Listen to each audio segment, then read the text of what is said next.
Morning glory, America. Bonjour, hi, Canada. It's Hugh Hewitt from inside the Beltway. On Friday, September the 17th, in the year of our Lord 2021, and the weekend is upon us. I hope you have a good one. I want to begin your weekend, perhaps, with a story of heroism before going to the reality of our shame. The story of heroism comes from the Great Britain's Telegraph. The first newspaper I read in the morning is the Financial Times. The second is the Telegraph. Then the Times of Israel, then I get to the American papers. They always start earlier, right? So they're hours ahead of us, so the news cycle is a little bit more developed.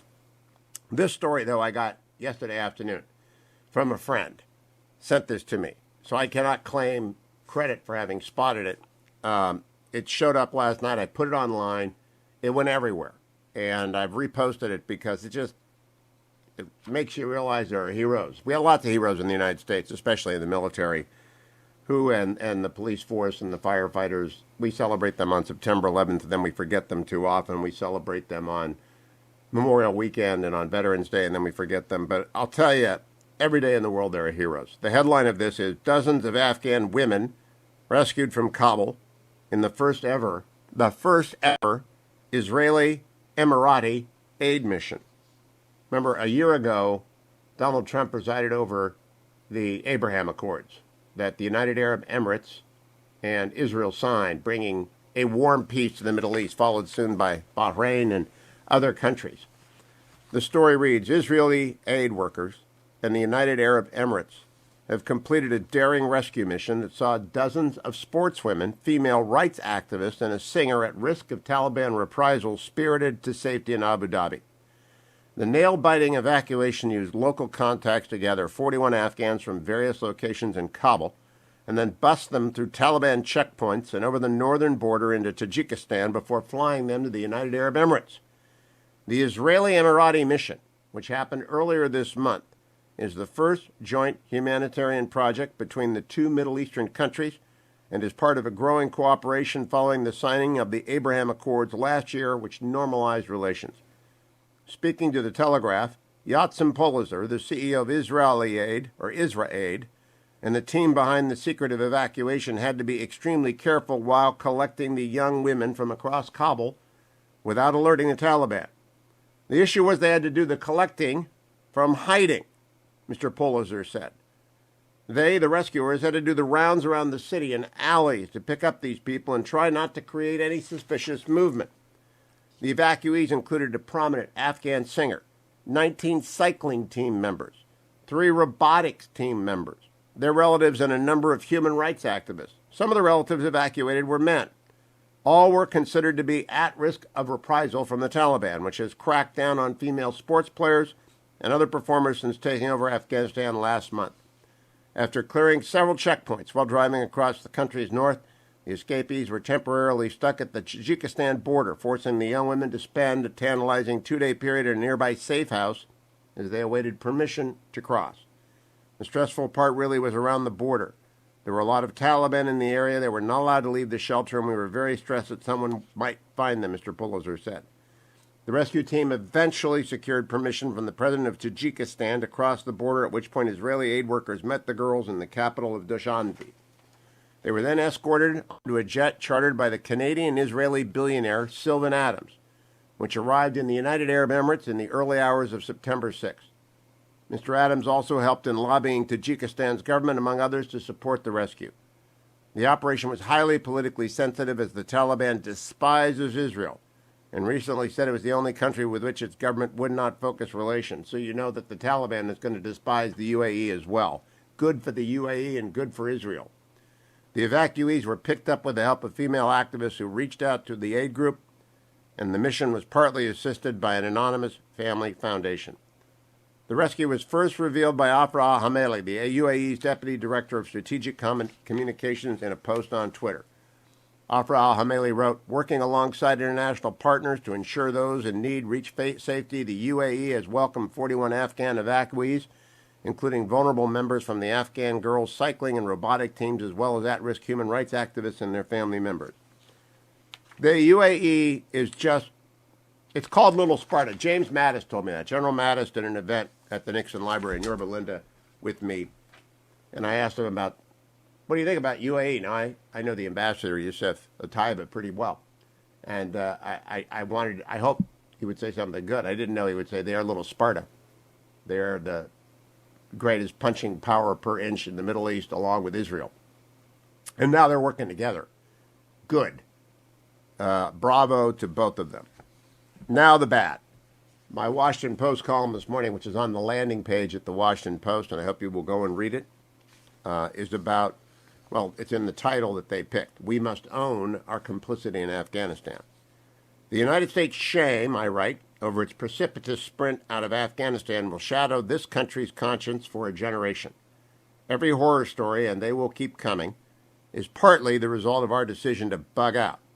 The death and destruction that occur in previously secure parts of that country will be on the bipartisan decision to exit. The fiasco of President Biden's ordered quick march out of the country, with its arbitrary deadline and false proclamations of a heroic airlift effort, will garner the most shame. But Barack Obama and Donald Trump all wanted the same thing. They wanted out too. All three presidents lacked what Abraham Lincoln possessed and George W. Bush often displayed: the strength to shoulder the suffering of war brought home in dead and wounded young soldiers, sailors, airmen, and Marines. The country tired of it too. We do not have the ability to fight a long war, even with minimal casualties, because for us there is no such thing as a minimal casualty. We can station troops on borders. We can do peacekeeping missions like in Kosovo. But we cannot endlessly endure the loss of American life to enemy combatants. So we left. But our greatest sin is to have left without first overseeing an exodus of those who were desperate to run from barbaric theocracy. We did a portion of the saving at the last minute, and those tens of thousands who did escape will be forever grateful for the 11 Marines, 1 Navy corpsman, and 1 Army soldier who gave their lives that those refugees might live. But for 20 years we pretended, all of us, that some sort of middle ground might emerge between the darkest midnight and the dawn of democracy. Turns out there wasn't such a middle ground, and yet we owed an exit to those who relied on false hope. We are a nation of some 330 million. We are large enough, and our allies are numerous enough that we could have saved hundreds of thousands more. We chose not to do so. Shame, shame on us. We also told ourselves for years that Afghanistan was the good war, launched to fight al-Qaeda, and Iraq was the misguided one. It will turn out that the invasion of Iraq advanced peace and stability far more than in Afghanistan because it allowed a Sunni-Israeli alliance to emerge against Iran's Shiite theocrats. We have not been shrewd, but we could not allow the Islamic State to dominate the Middle East. Obama's withdrawal of U.S. forces from Iraq in 2011 was precipitous and disastrous. It had to be reversed. And as a result, while nothing compared with the Western democracies in Iraq, it is still a violent place, but not without hope. There is no hope in Afghanistan, though there is a near certainty of attacks against our country and our interests emanating from there. An advanced safe haven for the planet's most fanatic Sunni Islamist extremists is now next door to the home of the globe's most fanatic Shiite Islamic extremists. My bet is that we will have to go back to Afghanistan, but not before another horrific attack on us. Singer-songwriter John Androsik has written a gut-punch song from the pullout, entitled Blood on My Hands, which takes aim at Secretary of State Anthony Blinken, among others. Facebook briefly blocked a promoted post for the song, saying the post violated the platform's advertising rules. Imagine Crosby, Stills, Nash & Young not being able to promote Ohio because it slammed Richard Nixon. We cannot come to grips with what we have wrought by erasing those who were left behind. We cannot move on from our complicity. The Taliban, Al-Qaeda, ISIS-K, these terrorist groups will not take care to indulge our amnesia. The bodies will pile up. The horrific executions will leak out. That's on Biden. What has happened, though, over 20 years, that's on all of us. We promised so much more. Afghans relied on so much more. Then we got tired and left. It is that simple. So there you have the good and the bad for Friday. The great, actually, the heroic, the courageous.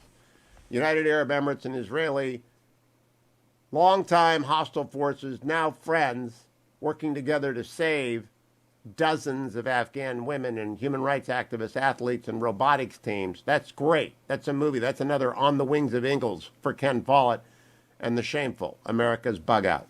I'll be back with more news as we head into the weekend. Jesse McCarthy of Harvard, one of the nation's emerging preeminent African-American intellectual, joined me. Don't miss that in the last hour. The Hillsdale Hour is number 2 today. Stay tuned to the Hugh Hewitt Show. Portions of the Hugh Hewitt Show are brought to you in part by Job Creators Network.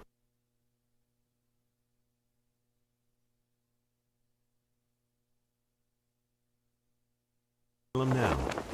The most powerful organs of the state are not merely corrupt, but that they've been weaponized. We are now all rooting for his success. That's not what happened. It was a complete ambush. I thought it's early enough.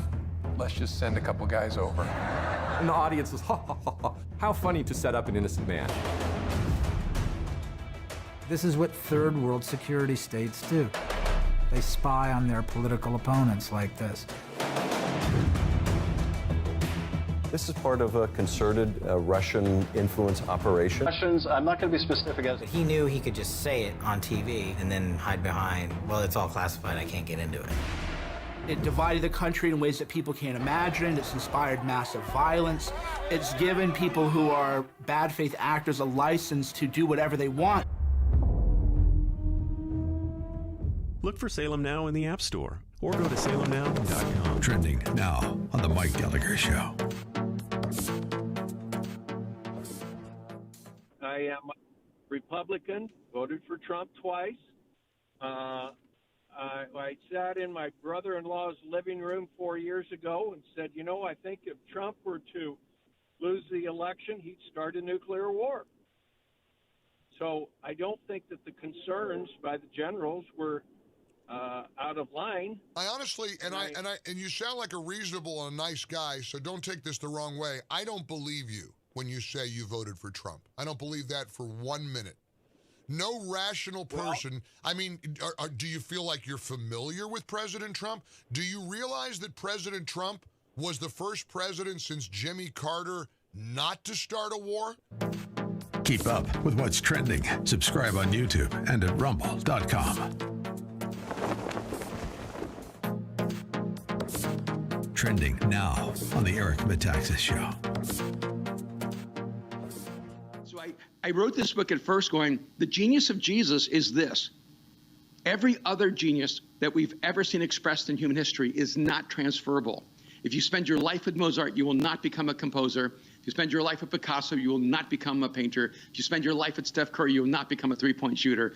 Whatever the genius is, it is not transferable, and that is the most frustrating thing about genius. Wait, so then I shouldn't go to the basketball camp? You're telling me, if I can get my money back? It's probably too late for you. And I just thought if I hung around with tall people, I would get taller. I bought into this nonsense. When you actually begin to embrace the person, or at least the principles of Jesus, it begins to translate into the person that you are. And I was just looking at even from a personal level. I've been married almost 40 years, and I cannot tell you how many times my wife has said to me, "What happened to you?" And I think it's a really interesting question, because if you pull out of the equation that Jesus is God and that he has changed my life, you still can't change the reality of something happened to me. Something changed. I actually began to learn how to see life differently, how to engage people differently. My emotional intelligence elevated to a level that was unexpected. My ability to make wise choices, to avoid choices that are self-destructive, to make choices that actually create a better world. And all of this is rooted in the fact that my life has actually been built on this, and using this context, the idea of Jesus. Keep up with what's trending. Subscribe today at rumble.com. This is Carol Platt-Liebau for townhall.com. It's not surprising that Joe Biden wants to turn the page on his incompetent withdrawal from Afghanistan and the abandonment of U.S. citizens and our allies there. Almost as unsurprising as the media's craven effort to help him. Even as Americans remain hostage in Afghanistan and the Taliban flaunts the military equipment we left them, the news has shifted to other domestic stories. It's inexplicable. Their silence is a scandal. But sadly, we've grown used to seeing the media try to influence public opinion in a way that benefits their chosen candidates. Let's hope that this time, Americans see through the manipulation. So long as America is being humiliated by a group of Taliban savages and our fellow citizens are captives, we deserve the full story. We should demand that the media give it to us. I'm Carol Platt-Liebau. The Pepperdine Graduate School of Public Policy. For those considering... I am stunned. Len Kordakovsky, who's a guest on this show and used to be at the United States Department of State, along with Keith Kroc, as one of the brains there, just posted something from ABC News. Listen to this. Over the past decade, the Bidens, the president and the first lady, reported a total in charitable donations. How much do you think the Bidens gave in charity over 10 years? Dwayne, do you have any guess? Is Dwayne awake? Biden doing what? How? The president and the first lady, over a decade, according to Len Kordakovsky and ABC News, contributed a certain amount of money over 10 years to charity. Do you know how much that is? Oh, they are notoriously cheap about that. I would say $10,000 over the course of 10 years. $3,690. Yeah, nothing. $370 a year. I run charity drives on this show for Food for the Poor and Angel Tree and Prison Fellowship and Alliance Defending Freedom, and we have churches. Unfortunately, we are bi-coastal, and therefore we have 4 churches, a Catholic church on both coasts and a Presbyterian church on both coasts. And that means we have four churches to support. $360 a year. I'm not going to tell you how much I give. I'll tell you I beat the Bidens. The fetching Mrs. Hewitt runs this thing. The fetching Mrs. Hewitt beat the Bidens in our Food for the Poor donation this year. I actually cannot believe that. People will spend more on gasoline in a month in Southern California than Joe Biden will spend on charity in a year. Yeah? Wow. That is something. Okay, let me do news. Joe Biden did something good. He's cheap and indifferent to the poor, the lost, and the least. And that's news. The news is he did something good. Yeah. Well, have you seen that anywhere, by the way? Have you seen that story anywhere? Not the current figure, but I did read something during the campaign. Somewhere way back when it was reported how notoriously cheap and stingy they were on charity. Let me just say, I'd like to know what people think about that. 1-800-520-1234. President and the First Lady combined over 10 years gave $3,690 to charity. $3,690. You know that Penn, Dwayne, would you ask Ben or somebody to look up how much Penn gave Joe Biden to be a, quote, lecturer there? I think it's $300,000 or something like that. I'm actually just kind of dumbfounded. And he goes to Mass. I mean, even if you put $5 in the basket and you're a weekly Mass attender, that's $250 a year. That's $25. Maybe he's given $5 at Mass, and he made a mistake and sometimes had tens. I know that drill. Every Catholic knows, never let the basket go by without putting something even in it, even if it's not your church. That's the deal. That's what you're raised on. Never let the basket, you've got $1, you got 50 cents, find something. So, most people throw in a 10 or a 20 if it's not their church, or they'll use the envelope, or now they're online. But I hate online in Catholic Church because, you're supposed to put something in the basket every time. That's the drill. So Joe's a Catholic, but he's a cheap Catholic. I mean, you can't even go to the fish fries and spend... What's that? How much they give him, Adam? In politics and policy. $775,000 from Penn University over 2 years. Public money. $775,000 from the University of Pennsylvania to Joe Biden, of which, in 2 years, and he contributed $3,690. Ben in North Dakota. Hello, Ben. Hello.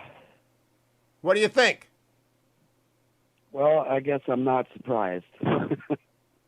I'm shocked. I mean, he's a politician. You know what? He intended never to run again. As soon as he got done running for office, he said, well, we don't have to give any money anymore, honey. That's what he did. I think, yeah. That's what he did. I agree with that. You know, as soon as he became vice president, I don't think he ever gave money.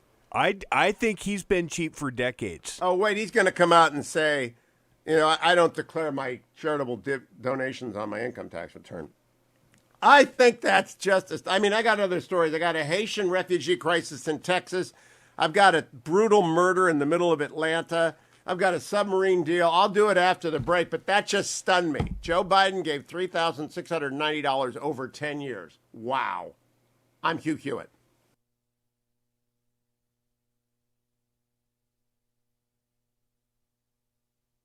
Trending now on the Charlie Kirk Show.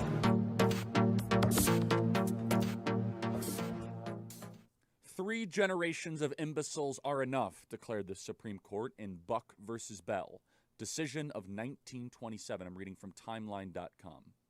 Quote, it is better for all the world if instead of waiting to execute degenerate offspring for crime or to let them starve for their imbecility, society can prevent those who are manifestly unfit from continuing their kind.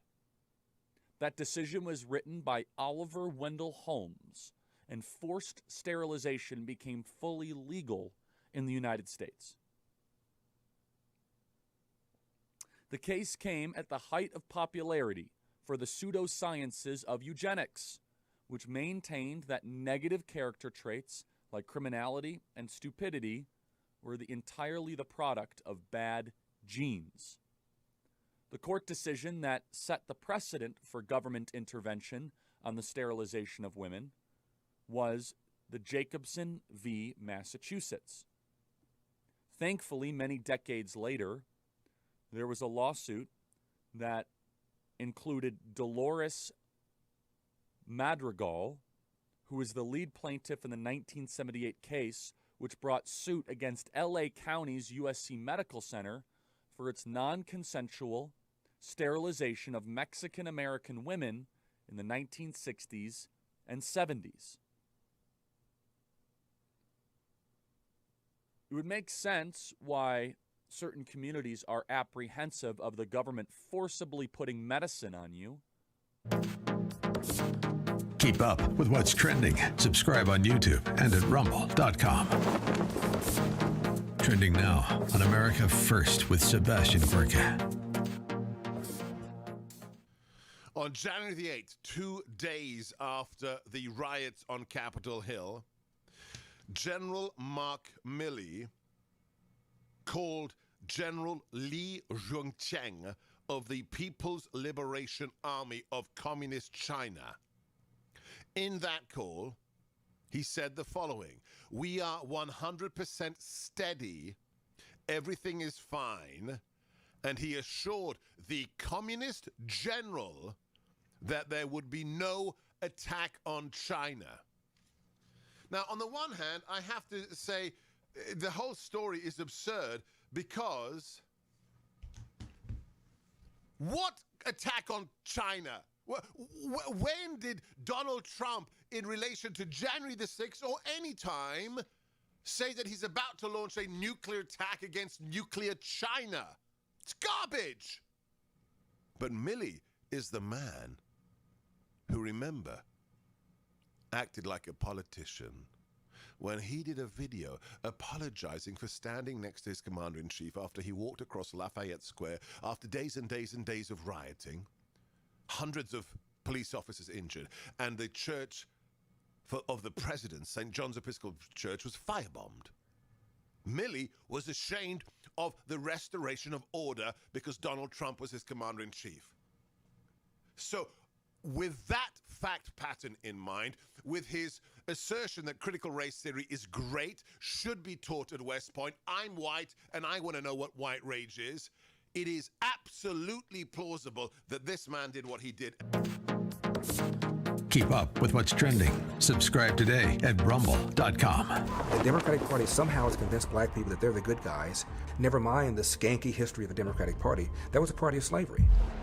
There is a whole big cottage industry for racism. If racism went away, a lot of people would be unemployed. The mob during the Minneapolis riots following the death of George Floyd. A bunch of white thugs, frankly, burning down the city's traditional black and Asian business district. They're racist. Everything's racist. Look for Salem Now in the App Store or go to salemnow.com. Trending now on The Mike Gallagher Show.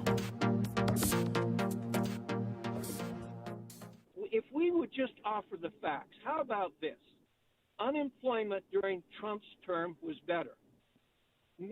Minorities were doing better. Everything was better, Paul. The border was better. The military, our world standing was better. But the problem is, but unfortunately, we got people like you who muddy the waters and then say, but the guy who brought all of that to us was a borderline deranged nut who was about to nuke China.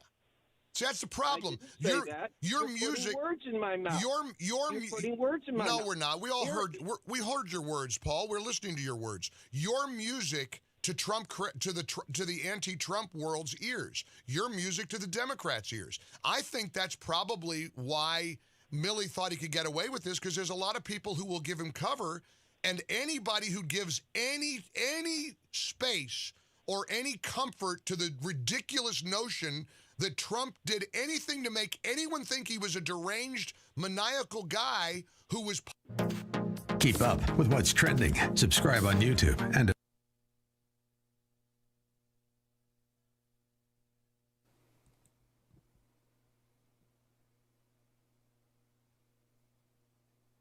Welcome back, America. On Friday, I do two things. I talk about the movies with Sonny Bunch, and I talk about the college football scene with Doug Lemerises, because everyone should take a little bit of fun on Friday. But I got to ask Sonny Bunch a political question. Sonny, how are you? I'm good, Hugh. How are you? Good. I just got to ask, are you surprised by this fact? Over 10 years, President and Mrs. Biden made donations to charity. Those donations totaled, what does Sonny Bunch guess? Do you want a percentage or a total? A total. Like 10 years. Cash total. Yeah, I mean, remember, he's a regular mass attender. Boy, I don't know. What? Let's say $10,000. $3,690. That's not very much money. He should donate more money than that. I donate more money than that. Yeah, I mean, if you're giving $10 a week at mass, you're donating. And he got at that time $775,000 from the University of Pennsylvania over 2 years, and of course $400,000 a year for. I'm just kind of stunned. All right, tell me what... He spends more than that on watches. Come on. It's just getting Hunter out of jail took more money than that. Talk to me a little bit about Cry Macho, because I'm going to go see it. I am going to go see it. Yeah, so I went to go see it in a theater last night, Hugh, which I think the theater messed up. I don't think the theater was supposed to have it in theaters yet, because... No, they weren't. It's supposed to start today. Because it's supposed to start today, because it's debuting simultaneously on theaters and HBO Max. So I think my local draft house may have goofed a little bit. I'm not going to say anything to them about it, because I want them to goof again in the future, so I can see things on Thursday night. But yeah, so it's on HBO Max now. You can turn off the radio and turn on HBO Max if you want. No. Wait till tonight. Wait for Hugh to be done. Yeah. But it's on HBO Max. It's also in theaters. It is in theaters. So if you want to see it in theaters like I did, you can go do that as well. But Cry Macho is the latest from Clint Eastwood. It's his latest directorial effort and his latest starring effort. He is back in front of the camera as well as behind the camera. And it is about a guy who is a broken down rodeo cowboy who has to go down to Mexico to get his old boss's son out of trouble. He's got to get him out of Mexico and back up into the United States. And that's the very basic plot. It is one of these kind of late Clint Eastwood, you don't have to be tough and macho. It's not necessarily the best way to live, right? Something along the lines of the mule or even stretching back to Gran Torino or Unforgiven. He's been kind of making this sort of movie for almost 30 years now. Is it fair to say he's meditating on aging? Meditating on age and aging. And so I want to say one thing about this movie, and that it looks very good. It is shot in a way that takes advantage of the natural beauty of the American West. Lots of big sweeping vistas and mountains and stretches of wide open skies and that sort of thing. So it's very much a neo-Western. It kind of takes advantage of that American sensibility, and it's directed very, very efficiently by Clint Eastwood. It's an hour and 40 minutes or so. It zips along, despite the fact that really not very much happens in this movie. It's not a movie with big action set pieces. It's not a big exciting movie. It's a very personal kind of more of an adult drama of the sort that we don't get a ton of anymore. But despite the fact that, again, there's not a ton that happens, it moves along very nicely. You get from scene to scene and moment to moment. But there's a big problem with this movie, Hugh, and I feel bad saying it. I feel really bad saying it. But Clint Eastwood is 92 years old, or 91 years old. He's in his 90s, and he is playing a character who is asked to occasionally be physically imposing, to threaten people with violence, and to have that threat carry weight. He is a character who is very attractive to women. Women throw themselves at him, practically. He is a character who was forced to get back to bronco busting, to get back to breaking Mustangs and making them tame horses again, which involves a lot of him riding on the backs of bucking broncos, which in the movie means that you have a lot of wide shots of somebody wearing Clint Eastwood's jacket, riding a horse that is bucking around, and then a lot of very tight shots on Clint Eastwood, who's clearly on like a plank of wood or something as he's being kind of rocked back and forth. He's too old for this role. He's too old for this role by 20 years. He might have been able to get away with this when he was the age he made Gran Torino. He wasn't too old. He wasn't too old for the mule, because the mule involved driving a car. Well, the mule involved driving a car, and the whole point of the mule. So the mule came out in 2018. Came out 4 years ago, and it starred Clint Eastwood as an old man who was being used by the cartels to carry drugs back and forth across the border. And the reason he was being used is because he was so old, because nobody expected this old man, driving his car 40 miles an hour on the highway, to also, because it's so ridiculous. But again, in this movie, in Cry Macho, he has women just throwing themselves at him as if they are, as they are. Okay, pause right there, Sonny. His... I got to ask you, do you remember Robert Redford in The Company You Keep, a 2012 film that plays him as an aging radical on the run, literally on the run from the Bureau? And we laughed all the way through it because he can't run anymore. And his old flames are still gorgeous, and they're throwing it. There comes a point when you can't be that infirmity catches up with everything. This is actually the story of the Biden presidency, and maybe that's what we will remember from Cry Macho. I will still go to see it. Should people still go to see it?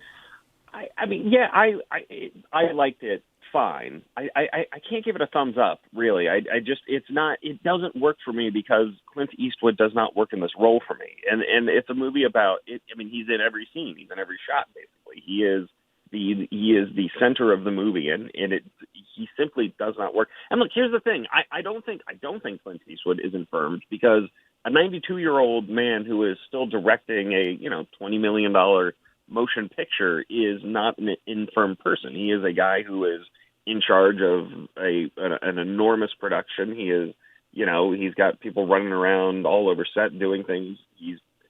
It is not easy to direct a motion picture. Yeah, I got to argue with this on this, Sonny. Joe Biden is infirm, and he's running the world, but he's infirm because he got Ron Klain, and Ron Klain's the prime minister. So isn't there a position for someone where the studio says, we want Clint, we'll pretend to let him direct, and he gets all the money? Now, I know Clint Eastwood. I've met him. I can't say I know him. I've met him. Yeah. He did not seem infirm to me 5 years ago, but I don't know what he like now. Well, everybody who meets him says the same thing, that he is still there. He's still sharp. He still is working hard. I think he is. I think he is fine intellectually, and I think that he is. Again, it's not an easy thing to direct a movie. It's not an easy thing to make a picture like this and to do interview circuits and all that stuff. So I think he is still there, but he is not suited for this sort of work in front of the camera. He can't make another movie like this. It's just not. It's not. Well, you know what? Part of the rumination on age might be showing that you have to give some things up by showing that you have to give some things up. Sonny Bunch is across the movie aisle, back in production. Yeah, across the movie aisle is great. We've got The Bulwark Goes to Hollywood. Had a couple of great interviews this week. One with Rob Lurie, who is the director of The Contender and The Outpost and a bunch of other movies and TV shows. Well, then we will go. He had some great stories about working in Hollywood. He had this really funny one about Bill Paxton. So Rod used to be a film critic before he was a filmmaker. And, that's the arc of Sonny Bunch's life right there. Sonny, we will go. Well, yeah. It's sort of like, and newspapers have sponsors from movie theaters. Yeah. Who do you buy your gold from? Because if you're a conservative, you're serious about diversification and you have precious metals. I buy it from Birch Gold. Gold went down to $1,765 an ounce. It is truly low. Now, I have a high buy point because of the way I worry about inflation. I don't have a low buy point, but if you have a low buy point, gold is at $1,765. That might be it. You can buy it from Birch Gold or text my name, Hugh, to 474747.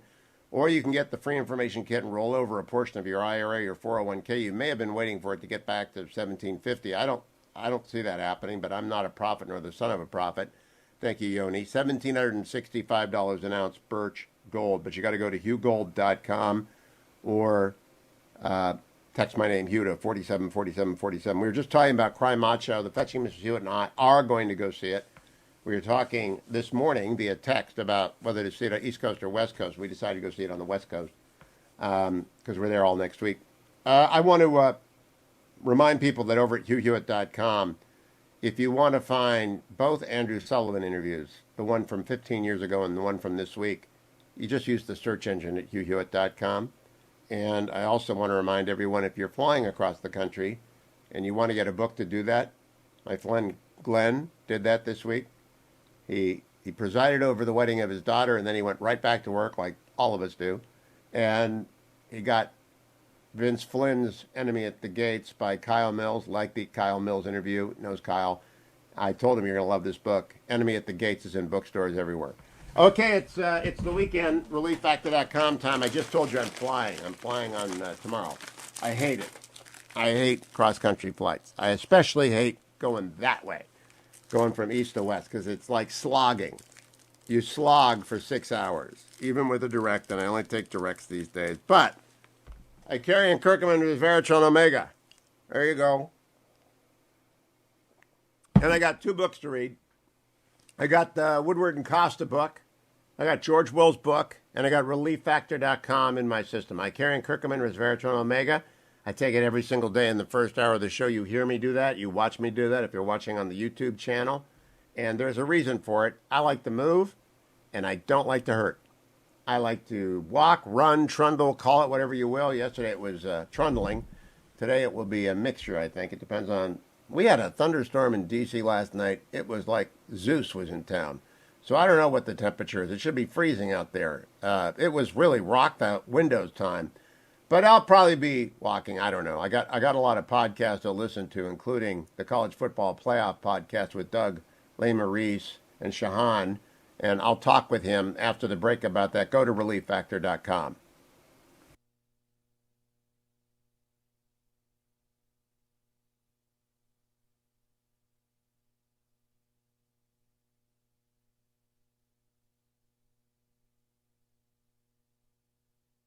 Trending now on Charlie Kirk Show. When black celebrities dare to defy the orthodoxy and status quo, they are immediately torpedoed by the machine. Kanye West, Nicki Minaj, you see what they tried to do to many different black athletes that speak out against forced vaccinations. Nicki Minaj has realized that this regime does not answer questions. They operate with force. This is not a government that persuades people. They are a coercive regime. The First Amendment of the United States protects the things that we are as human beings. We are talking beings. We are thinking beings. We are worshiping beings. Keep up with what's trending. Subscribe on YouTube and at rumble.com. Streaming on Salem Now. The public would be outraged if they knew the truth. Why do you think our politicians are not on the sidewalk right now talking to you? Don't have no respect. The old wall randomly turns into a guardrail, followed by miles of open border.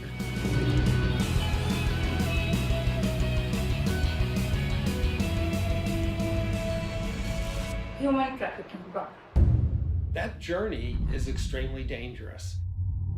The 7-year-old girl died in the desert. From the country of India. A great pillar of the community was killed by a man who had been deported at least twice. This little urn contains the ashes of my son. His dreams cut short forever. We're so worried about other countries' problems, and we don't even focus on our own. Look for Salem Now in the App Store or go to salemnow.com. Trending now on America First with Sebastian Gorka. The commander-in-chief is the incumbent civilian president. You can't have a general as president. It is the civilian elected head of state that commands all of our national military assets, from the latest in Space Force to the Coast Guard, to our special forces. All of them, paramilitaries in the intelligence services, all of them are under the command of one man, a civilian. That man, as commander-in-chief, orders his Secretary of Defense to execute any operation. Keep up with what's trending. Subscribe today at rumble.com. This feeling can pick you up every time you fall. Every time I take one step forward. When Wright came in this morning, he wants to fight you. No one expected this out of him. Look for Salem Now in the App Store or go to salemnow.com.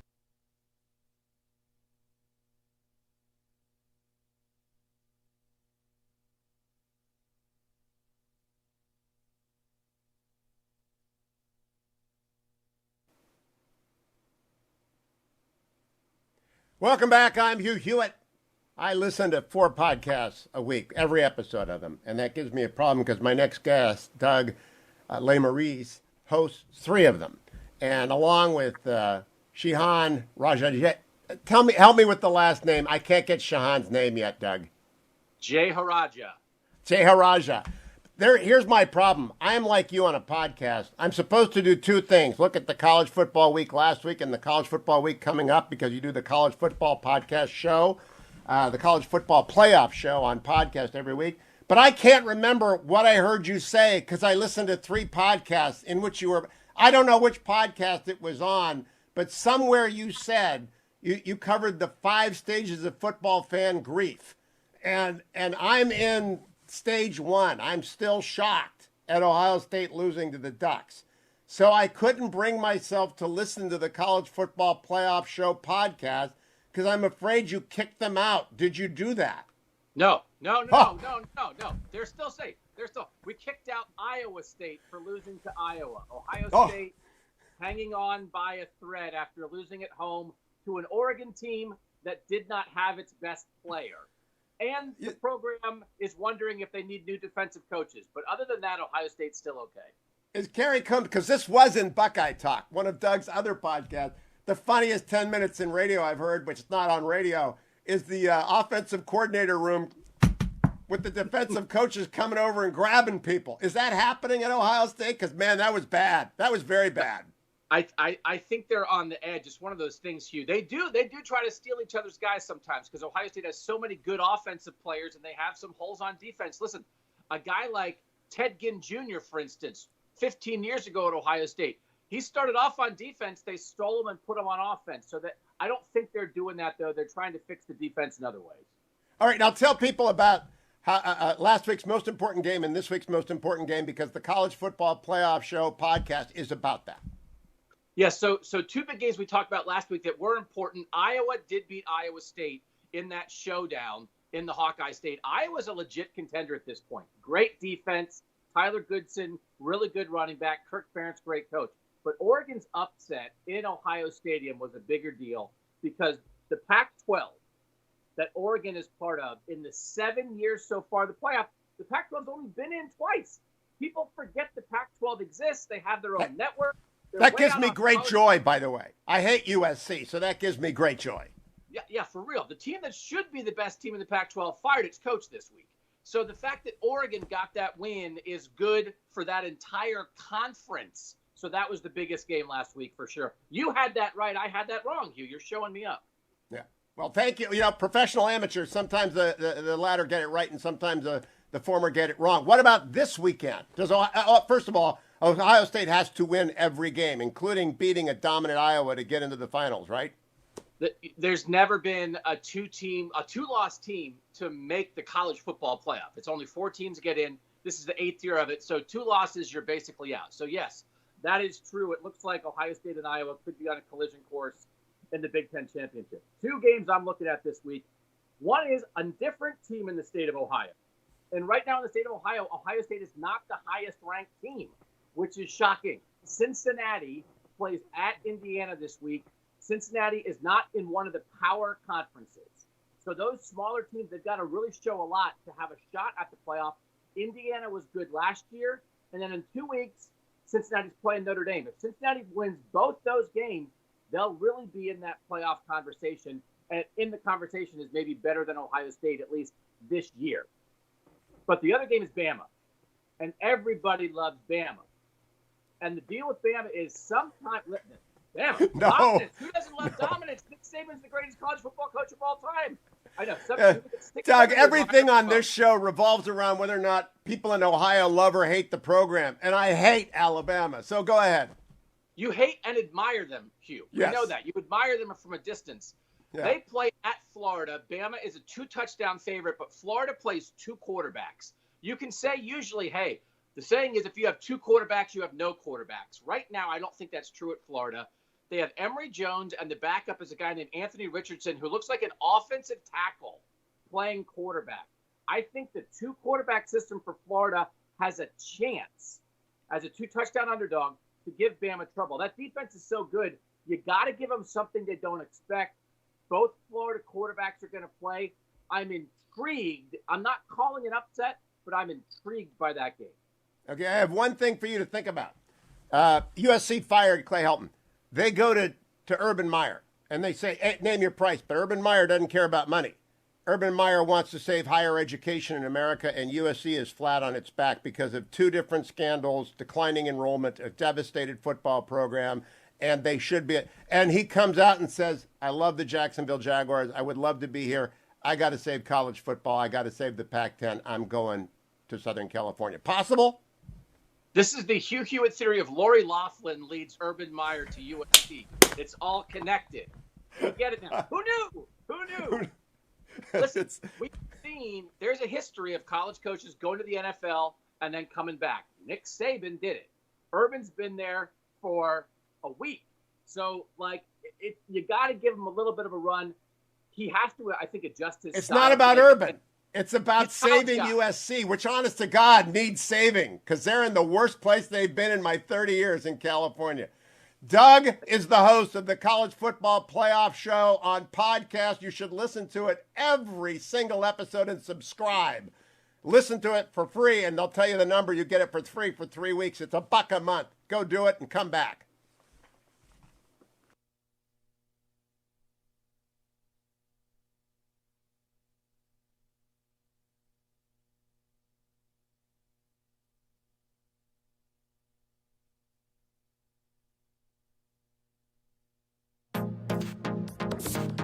Trending now on the Eric Metaxas Show.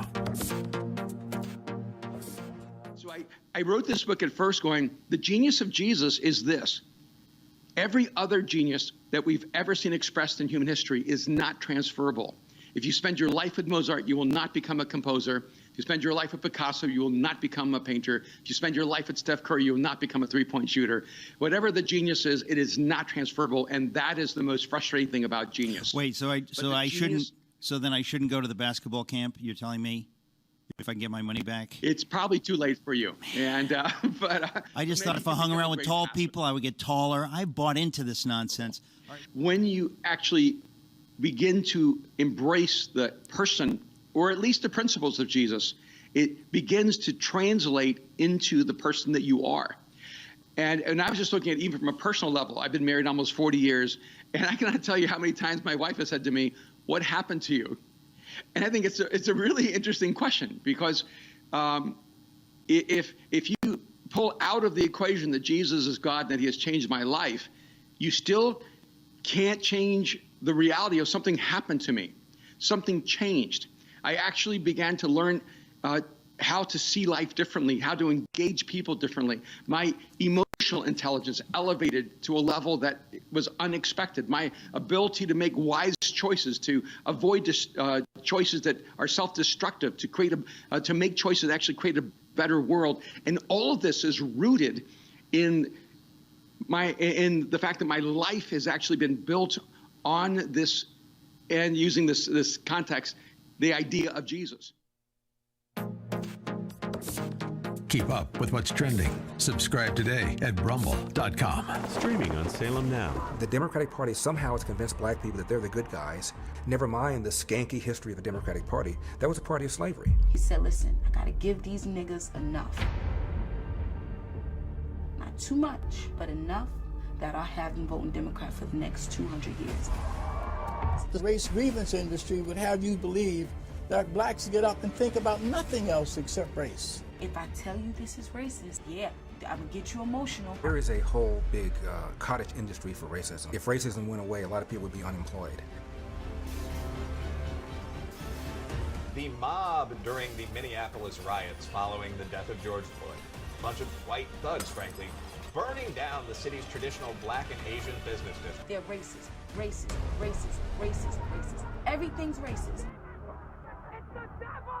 Look for Salem Now in the App Store or go to salemnow.com. Trending now on The Mike Gallagher Show. Do you really think Donald Trump was interested in starting wars anywhere? He wanted to get us out of wars, Paul. You know that. I agree with that. I think that Donald Trump was, like many very successful people, on the verge of being a little bit deranged. Like give me an example of that. Since you're a Trump supporter and you're a Trump voter, since you voted for Trump, right.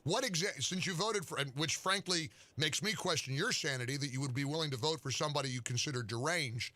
What did you think was borderline deranged about President Trump? How about just one or two examples that come to mind?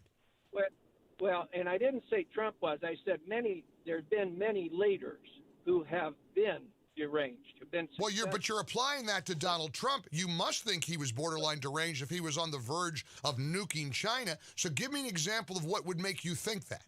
What did he do or even say that would give you the impression that we were on the verge of a nuclear war with China? Well, you have a feeling. And his persona. Yeah. May I just offer one thing? Well, you offered a lot already. Okay, well, thank you. You've already offered that you're a Republican who voted for Trump, and you felt that he was a deranged maniac who was about to start nuclear Armageddon. Go ahead. All right, go ahead. But here's my concern. I would like to see us win the House and the Senate. It is my contention that we were able to win the House because of AOC. Keep up with what's trending. Subscribe on YouTube and at rumble.com. Trending now on The Charlie Kirk Show.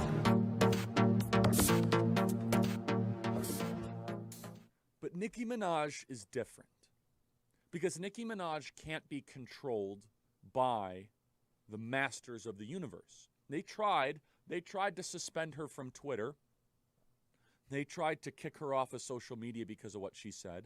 Producer Connor tweeted something out where he said Nicki Minaj is based or Nicki Minaj is right, and he lost access to his Twitter account for 12 hours. You see, that is what this regime is doing. They are clamping down on resistance. So Nicki Minaj did this Instagram live video. To give you an idea of how popular she is, she had 90,000 people watching an Instagram live video of where she was just literally the phone was just showing her ceiling and she was talking. Cut 77, Nicki Minaj says the obvious, something that we've been saying on this program for years. It's scary when they say you can't ask questions about anything. Nicki Minaj, welcome to the revolution. Cut 77. I simply said we should be able to ask questions and speak. And it's scary when they start telling you you can't ask questions about anything. Of course you can't ask questions about anything. Nicki, you're a little late to the party here, but welcome. In a unusual turn of events, we now have this broad-based coalition of people that are together, of Robert F. Kennedy Jr., who's asking questions. Again, I don't endorse everything he says. I just think it's interesting. The son of Bobby Kennedy is asking questions. Keep up with what's trending. Subscribe on YouTube and at rumble.com. Those powerful organs of the state are not merely corrupt, but that they've been weaponized. We are now all rooting for his success. That's not what happened. It was a complete ambush. I thought it's early enough. Let's just send a couple guys over. And the audience was, ha, ha, ha, ha. How funny to set up an innocent man. It divided the country in ways that people can't imagine. It's inspired massive violence. Look for Salem Now in the App Store or go to salemnow.com. Trending now on America First with Sebastian Gorka. The accusations were outlandish, coming as they do from a book that isn't even released yet, co-authored by Bob Woodward, who has been irrelevant for the last 40 years, has published books that are based upon supposition and tissues of lies, because this man has no access, especially to a conservative administration like President Trump's. But like those broken clocks that are right twice a day, it seems that this story, that General Milley, 2 days after the events of January the 6th, called up General Lee of the People's Liberation Army of Communist China to assure them that he would give them a heads up if President Trump, his commander, decided to attack China, is the definition of giving aid and support to our enemies. Speaker of the House. Keep up with what's trending. Subscribe today at Rumble.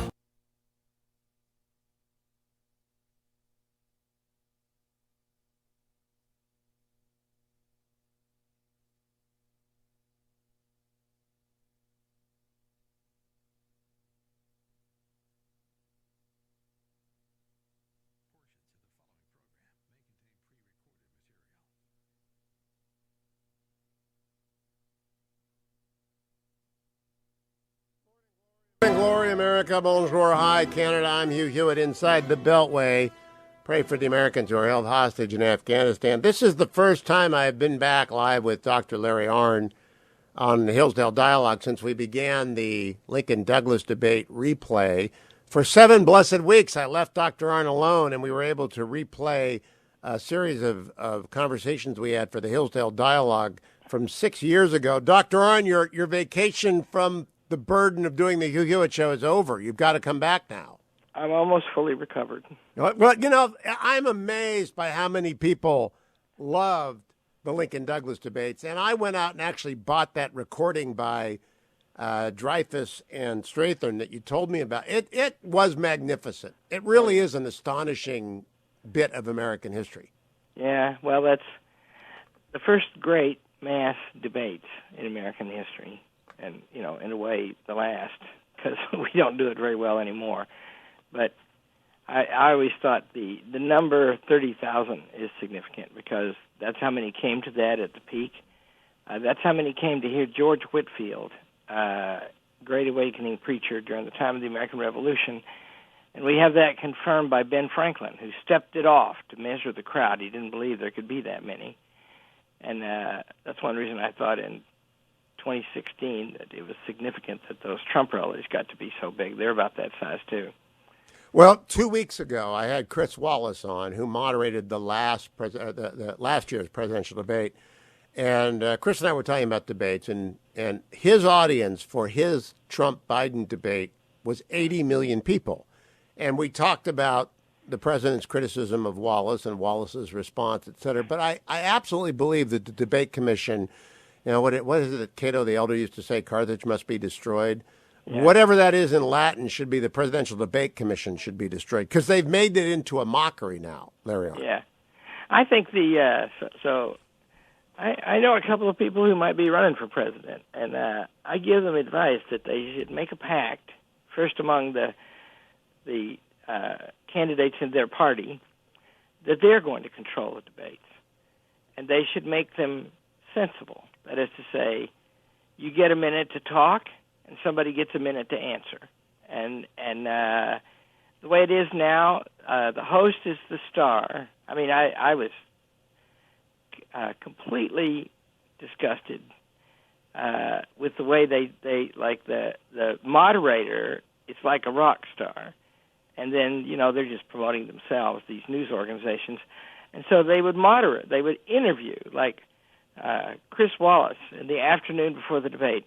Are you ready? It's like a football game, right? Are you ready for the big event? And what are your feelings at this stage, right? Well, those guys are not supposed to be the story. This is how the American people choose their government. Well, what Chris said to me is exactly what you just said. We're not supposed to be the story. But he said we're supposed to be like the referee in an NFL game. No one knows your name.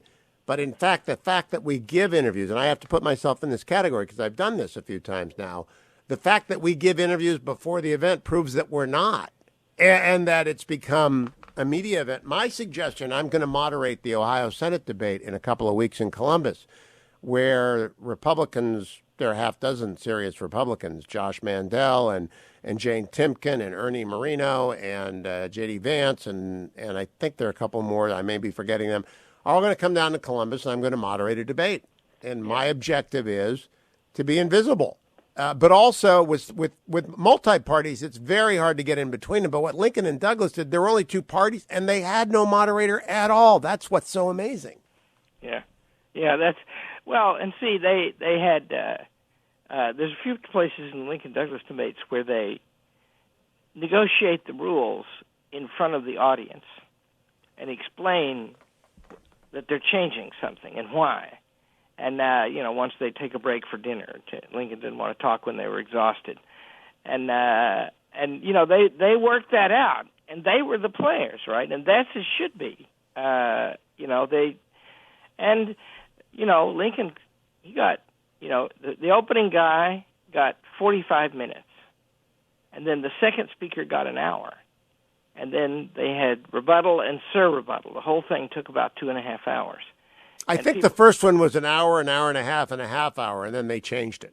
Yeah, that's right. And it was, and those guys could make use of that time. See, and I think 5 minutes, 10 minutes, right, something like that, so you can put an argument together, and the other guy's going to get a chance to try to do that too, and that's how you find out whether they can think.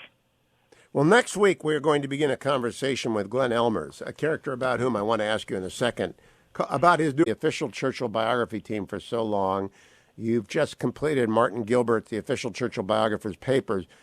Did anyone ever abandon that many free citizens, civilians, to the enemy? Well, the only thing I can think of that's close to it is 1975 in Vietnam. And that story was, again, a foolish story. I believe, by the way, Afghanistan and Vietnam were foolish undertakings from the beginning, and that. But that's a long story. But we persevered with the Vietnamese, and we got a peace that guaranteed the safety of the South. And he explicitly acknowledged our authority to go in there if the North Vietnamese violated the treaty. Well, by the time they did that, Nixon was gone, and the Congress was in control of the government, and we just let them die. And it wouldn't have been that hard to stop them from taking South Vietnam. Well, this thing with Afghanistan, it wouldn't have been that hard to have an orderly retreat. But what you can't do is let the Taliban set the timetable. In fact, you can't even announce a firm timetable because you just, it's a military operation. It's like, just think, if you've ever moved house, what's that like, And you have to decide the order in which you take things, right? And we abandoned that air base and gave it to the Taliban before everybody was out. And, the whole thing was just, you could take some time. I mean, the government of the United States, by the way, it's an odd, terrible mixture of dangerous and incompetent, because it's reaching everywhere to get control of us, and on the other hand, it can't get its troops home. And what happens to generals when they let things like that happen is they get fired. No one has been fired. No one has been blamed, and it is just shameful. You just put something I want to remember. The combination of powerful and incompetent is a dangerous one. Because you can be incompetent and not be powerful, and it doesn't much matter, or you can be competent and powerful. That's a little bit scary. But to be incompetent and powerful is dang dangerous to everybody. Oh, yeah. I mean, I've got to the place now where they're going to refocus on domestic terror. That means us, and they can't fight the ones over there, so they're going to focus on us. And that's not going to go well for them, by the way, and not going to go well for the country either. But yeah, it's Afghanistan. You mentioned Churchill at the beginning. Winston Churchill fought there, and I did not know that. I knew he was on the Indian frontier, but I didn't know it reached Afghanistan. Well, his first book, he fought there in 1897, and of course he immediately published a book about it in 1898. Huh. And it tells all the problems. Right? It's just awesome to read. It's called The Story of the Malacan Field Force. And the Malacan Pass is a pass that divides Afghanistan from Pakistan. Of course, there was no Pakistan then. It divided Afghanistan from India. And if you read that book, you just see all of the troubles. When we went there is a division, because in the American government, there's always a division. And we're never settled. After 9/11 for a time we were. In the Second World War we were. For much of the 19th century we were. But it's, here's a passage from Churchill. Hold till after the break. I want to come back to the Malacan Field Force and Churchill. Its applicability to America Held Hostage 2.0, which is underway in Afghanistan. Stay tuned, America. Dr. Larry Arnn is my guest, president of Hillsdale College. All things Hillsdale at hillsdale.edu. Great sponsor of this hour and of this show. Stay to the Hugh Hewitt Show.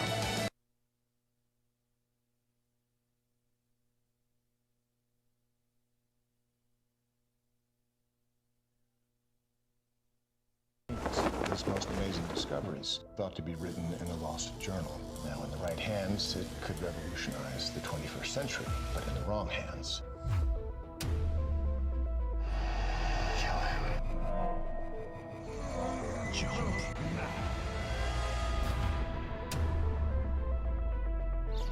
If you can stop an earthquake, doesn't that mean you could start one too? That's why that notebook should never fall into the wrong hands. There's an old brown battered notebook in my office at work. You have to find it, take it, and keep it hidden at all costs. The G20 leaders meeting downtown, they're in danger. In fact, the whole of downtown could be in danger. If we are to build a superhuman, we must first eliminate those who are flawed. People are created equally. All of downtown, the high-rises were built on rollers to withstand horizontal shakes. A vertical quake this size could collapse half of downtown. We have commenced the countdown. Shall we stop this thing? Save the universe!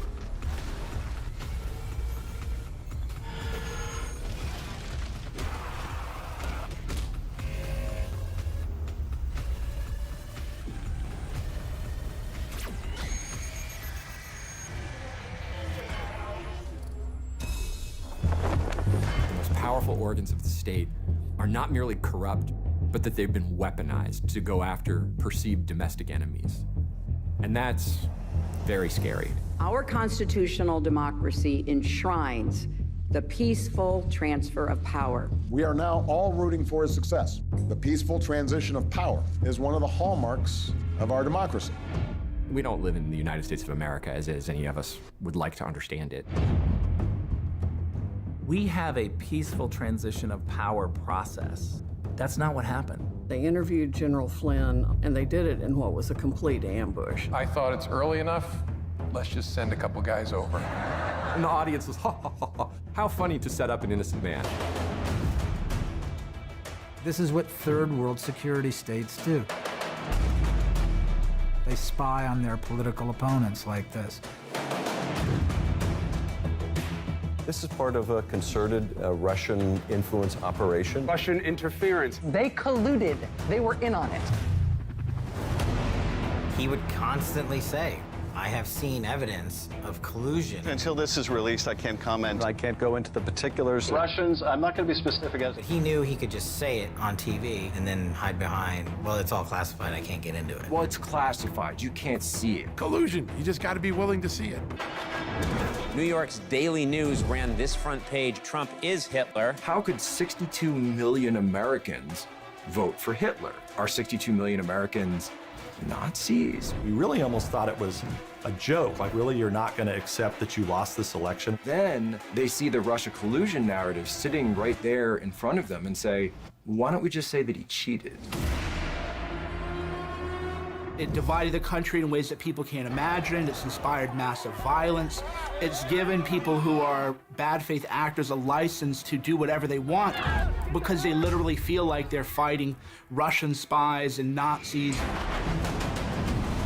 Russiagate has been the most egregious abuse of everything that was supposed to have been good about our government. The thing that they were investigating the Trump campaign for is what they themselves were doing.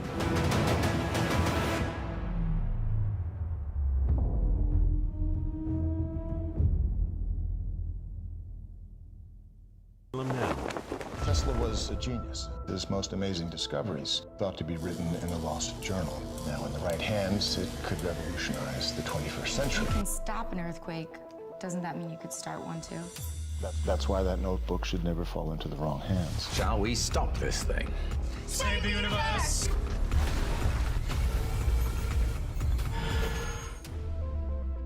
Look for Salem Now in the App Store or go to salemnow.com.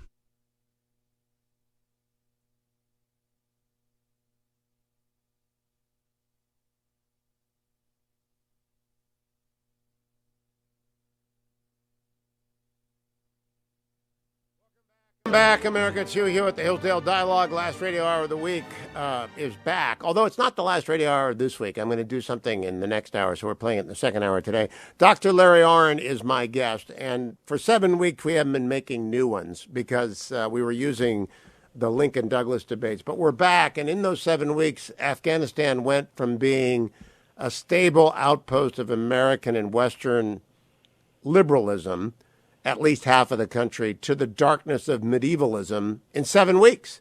And Dr. Arnn was about to read a passage from Winston Churchill, who fought in Afghanistan in the 19th century. So it's 130 years ago or 125 years ago.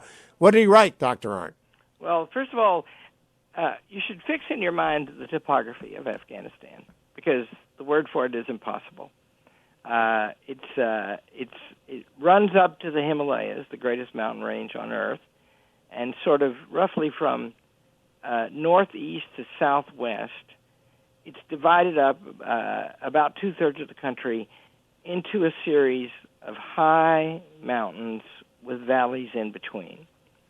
And the villages are down in the valleys, sometimes partway up the hill, and they might be 5 miles from each other, but it can take 6 days to get there, because you either got to go around the mountains or over them. And that divides the country into tribes. And the tribes are very warlike, and they always have been, right? They're just tremendous fighters. Churchill had great respect for them, although he said, "The strength of civilization without its mercy," is a line from him describing them. He says, in Afghanistan, it is a roadless, broken, and undeveloped country, an absence of any strategic points, a well-armed enemy with great mobility and modern rifles who adopts guerrilla tactics. The results are that the troops, let's say the British troops, can march anywhere they want and do anything they want except catch the enemy. And every time they go marching, they lose some people. Well, if you read that very great book, War, by Sebastian Junger, about American troops fighting in the Korengal Valley, which is, a tough place up in the mountains there in Afghanistan, and nobody ever goes there, right? And we put 3 different units there, and they operated there for about 2 years, and they operated very effectively. But it was hell. And the question is, what were they doing there? Because finally we wore out and came home. And, we killed many more of them than they killed of us. But the manner of the battle was they built these outposts, looming above them are mountains. And they have to put metal up around the place where they live, and they live in the heat, and resupplies by helicopter, and nothing will happen for a long time, and then all of a sudden everything breaks loose, and they've got to summon themselves and get their weapons ready and fight back, and they always win the battles, by the way, but that can happen any time, and when they go on patrol, they usually don't find anybody. Or if they do, they walk into an ambush. And they use, there's a good film made about all this, kind of a documentary-style film called Restrepo. And Restrepo was the medic with this force up there, American force up there in the Korengal Valley. And he was killed. And the men who served with him have never forgotten that. And there's also Jake Tapper's wonderful book, The Outpost, about forward operating base Keating. Same sort of thing, where it's now covered in dust. It's been evacuated. It's gone the way of the Russians and the British and Alexander the Great, and it was doomed. Maybe it was doomed, but were we doomed to do it this badly? The exit, Larry Arnn? We got a minute to the break. There was a division. The word is, and I have some, let's call it eyewitness testimony about this, and you never know for sure if it's true. But Rumsfeld and his crowd, they thought we were going to go in there and use leverage and join one side, the people who hate the Taliban, of whom there are many, and help them destroy the Taliban, and then let them go about their lives.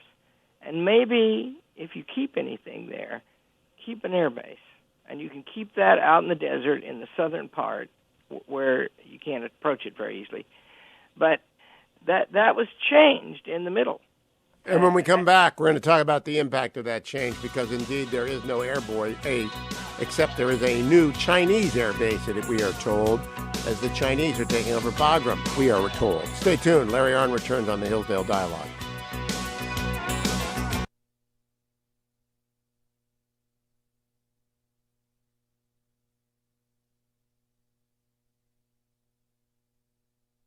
Now. The most powerful organs of the state are not merely corrupt, but that they've been weaponized. We are now all rooting for his success. That's not what happened. It was a complete ambush. I thought it's early enough. Let's just send a couple guys over. And the audience was, ha, ha, ha, ha. How funny to set up an innocent man. This is what third world security states do. They spy on their political opponents like this. This is part of a concerted Russian influence operation. Russians, I'm not going to be specific as He knew he could just say it on TV and then hide behind, well, it's all classified, I can't get into it. It divided the country in ways that people can't imagine. It's inspired massive violence. It's given people who are bad faith actors a license to do whatever they want.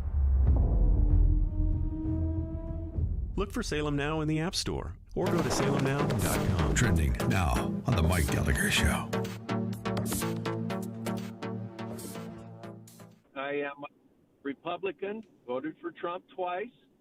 I sat in my brother-in-law's living room 4 years ago and said, you know, I think if Trump were to lose the election, he'd start a nuclear war.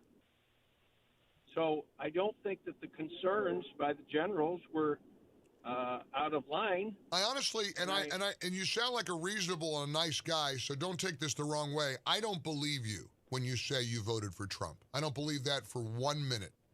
No rational person, I mean, do you feel like you're familiar with President Trump? Do you realize that President Trump was the first president since Jimmy Carter not to start a war? Keep up with what's trending. Subscribe on YouTube and at rumble.com. Trending now on the Eric Metaxas Show. So I wrote this book at first going, the genius of Jesus is this. Every other genius that we've ever seen expressed in human history is not transferable. If you spend your life with Mozart, you will not become a composer. If you spend your life with Picasso, you will not become a painter. If you spend your life with Steph Curry, you will not become a three-point shooter.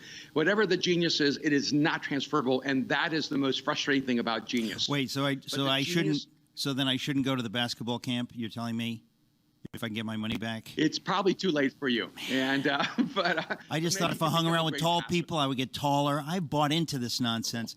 When you actually begin to embrace the person, or at least the principles of Jesus, it begins to translate into the person that you are. And I was just looking at even from a personal level. I've been married almost 40 years, and I cannot tell you how many times my wife has said to me, "What happened to you?" And I think it's a really interesting question, because if you pull out of the equation that Jesus is God, that he has changed my life, you still can't change the reality of something happened to me. Something changed. I actually began to learn how to see life differently, how to engage people differently. My emotional intelligence elevated to a level that was unexpected. My ability to make wise choices, to avoid choices that are self-destructive, to make choices that actually create a better world. And all of this is rooted in the fact that my life has actually been built on this, and using this context, the idea of Jesus. Keep up with what's trending. Subscribe today at rumble.com. This is Carol Platt-Liebau for townhall.com. It's not surprising that Joe Biden wants to turn the page on his incompetent withdrawal from Afghanistan and the abandonment of U.S. citizens and our allies there. Almost as unsurprising as the media's craven effort to help him. Even as Americans remain hostage in Afghanistan and the Taliban flaunts the military equipment we left them, the news has shifted to other domestic stories. It's inexplicable. Their silence is a scandal. But sadly, we've grown used to seeing the media try to influence public opinion in a way that benefits their chosen candidates. Let's hope that this time, Americans see through the manipulation. So long as America is being humiliated by a group of Taliban savages and our fellow citizens or captives, we deserve the full story. We should demand that the media give it to us. I'm Carol Platt-Liebau. The Pepperdine Graduate School of Public Now. For those considering careers in public. The public would be outraged if they knew the truth. Why do you think our politicians are not on the sidewalk right now talking to you? Don't have no respect. The old wall randomly turns into a guardrail, followed by miles of open border.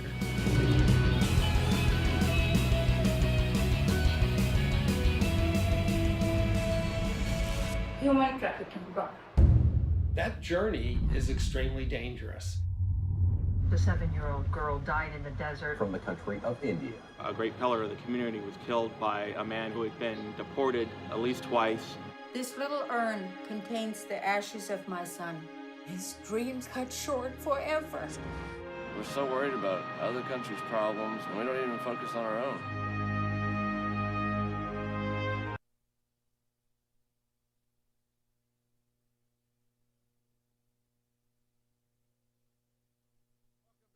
Back, I'm Hugh Hewitt. Dr. Larry Arnn is the president of Hillsdale College. All things Hillsdale are found at hillsdale.edu. If you want to listen to all of the Hillsdale Dialogues, almost a decade's worth of them now, are collected at hughforhillsdale.com. We don't often repeat Hillsdale Dialogues. We did for the last 7 weeks because you can't improve on perfect. And the series of Lincoln Douglas debate discussions were about as close to perfect radio as could be done. So we just jammed them into the morning hour for people who'd never heard them before. But now we're back doing original Hillsdale Dialogues. But while we were away with the repurposing of the old one, Afghanistan went from an outpost of the West to barbarianism overnight. And in the course of that, thousands of American citizens, legal residents, and SIV-eligible Afghans were condemned to the brutal care of the Taliban, and now we have a hostage crisis. So, Dr. Arnn, you were back in 2002 to 3 when Rumsfeld v. I guess I will say Powell split the Bush administration. It might have been Bush v. Cheney, between strike and get out and leave an air base behind, and strike, stay, and build the nation. And the latter won out, and it wasn't a wise choice. Well, I don't think so. And you know, the Chinese have an advantage over us in operating in there like that. They're tyrants. Yes, they'll kill everybody. Well, they probably won't. They'll just make deals to, with the worst and the strongest. And what's going on here? This is a great. Well, let me. They'll kill everyone who doesn't go along with the deals that they make. Let me put it that way. That's right. And see, if you look at this terrain, at this situation there, India is the strategic fact out there, right? India is a modernizing country. It's a parliamentary democracy. It's very friendly to us. It has emerged from a long flirtation with the Soviet Union, and Pakistan was China's ally, for 40 years. And now it's run by an inspiring man named Modi, and they've survived the COVID, it looks like, and they're a growing country. Well, in the northwest of India, that's where all the Muslims lived. The big majority of the Muslims lived up there. And, the Muslims and the Hindus never got along. One of the reasons Winston Churchill said Britain ought not to leave India is because there'll just be incredible strife between them. And indeed there was when the British flag came down. 1 million people were killed. That's right. And Pakistan and India separated, right? They're separate countries now, and one is a dominant Hindu country and one is a dominant Muslim country. And they've had tension between them from the time of the separation. And they're both nuclear armed now. So Afghanistan is the pathway from northern parts on the other side of the Himalayas, China and Russia, down into that great basin that India is in. And Pakistan is now something like a buffer, except Pakistan has really been a friend of the Afghan tribesmen forever. Sure. Even when we were pouring money in there, which we still are, I think. So the thing is, China is going to have an air base in striking distance of India. And China is having, strife with India right now. I'm saying both sides of India, because they already have air bases on the border between India and China. Now they're going to have them flanked on both sides. Yeah, and Chinese and Indian troops skirmish up in the mountains to the east of where we're talking about. So what's going on here that matters as a global fact is that China is extending its range, and its range is vast now. But doesn't it also matter, though, Dr. Arnn, and tell me I'm wrong if I don't, that America's humiliation is underway? The Iranian hostage crisis was the low point of the 70s. A hapless, feckless giant and Jimmy Carter running it. And now we have a hostage crisis many times larger than that, though less covered by elite media. So some people pretend it doesn't exist, but I refuse to go along with that. We have a hostage crisis much greater, and we're feckless and helpless, and we're begging the Qataris to help us. Isn't that a fact on the ground, too, that America won't help itself, can't, is paralyzed? Yeah, and that's a feature of any institution that attempts to do everything, especially if it has the habit of trying to live other people's lives for them. What will happen is it'll become dangerous and incompetent. And so the things that the government is supposed to do, it's supposed to be effective. It's supposed to be cheap, because you can't have a liberal society if everything's in the government, right? There's no room for any of us to do anything. And when that begins to collapse, then the government, which was, very good at the things it was supposed to do, becomes not very good at anything. And, look at the COVID policy. So what I think is, my opinion about what should have been done, and it's my opinion all along, and that's because I've read Winston Churchill and some other stuff, is that we're never going to make Afghanistan into a democracy. And see, that's our problem, right? We can't just rule people by force. That's not what we do. China will do that. They do that to their own people. But the second thing is, you can, however, exercise leverage. And that means we've got sophisticated weapons. And, what is our main interest in Afghanistan? We don't want people training there to fly planes into our buildings or, disrupting India. And so you can control that without having to control, or you can combat that. Whether we can control that or not is an open question now. But now we are worse off on that than we were 20 years ago, because if we attempt to combat people training to fly weapons into planes into our buildings, they'll take an American out and shoot them or behead them like Danny Pearl. And one would have thought after 20 years, we would have had the good sense to get Americans out. Larry Arnn. That is my biggest objection to this whole fiasco. Trump says it was a conditions-based withdrawal. Mike Pompeo said it. Tom Cotton has said it. We would never have left if they were taking over the country. And Trump said on this program he threatened the head of the Taliban with basically Trump said he threatened a nuclear war, a nuclear reprisal. He didn't say it out loud, but everyone got the message. What Trump said, he said to the Taliban, if you screw around with us, we'll just hit you harder than you've ever been hit in your life. And they believed him because he was Donald Trump. Now we've got thousands of Americans where they weren't there in 2001, Dr. Arnn. Thousands of Americans. That's it. We have no leverage. And they're gonna, and the Chinese are very sophisticated, and if they're taking over our air base, isn't that a shame?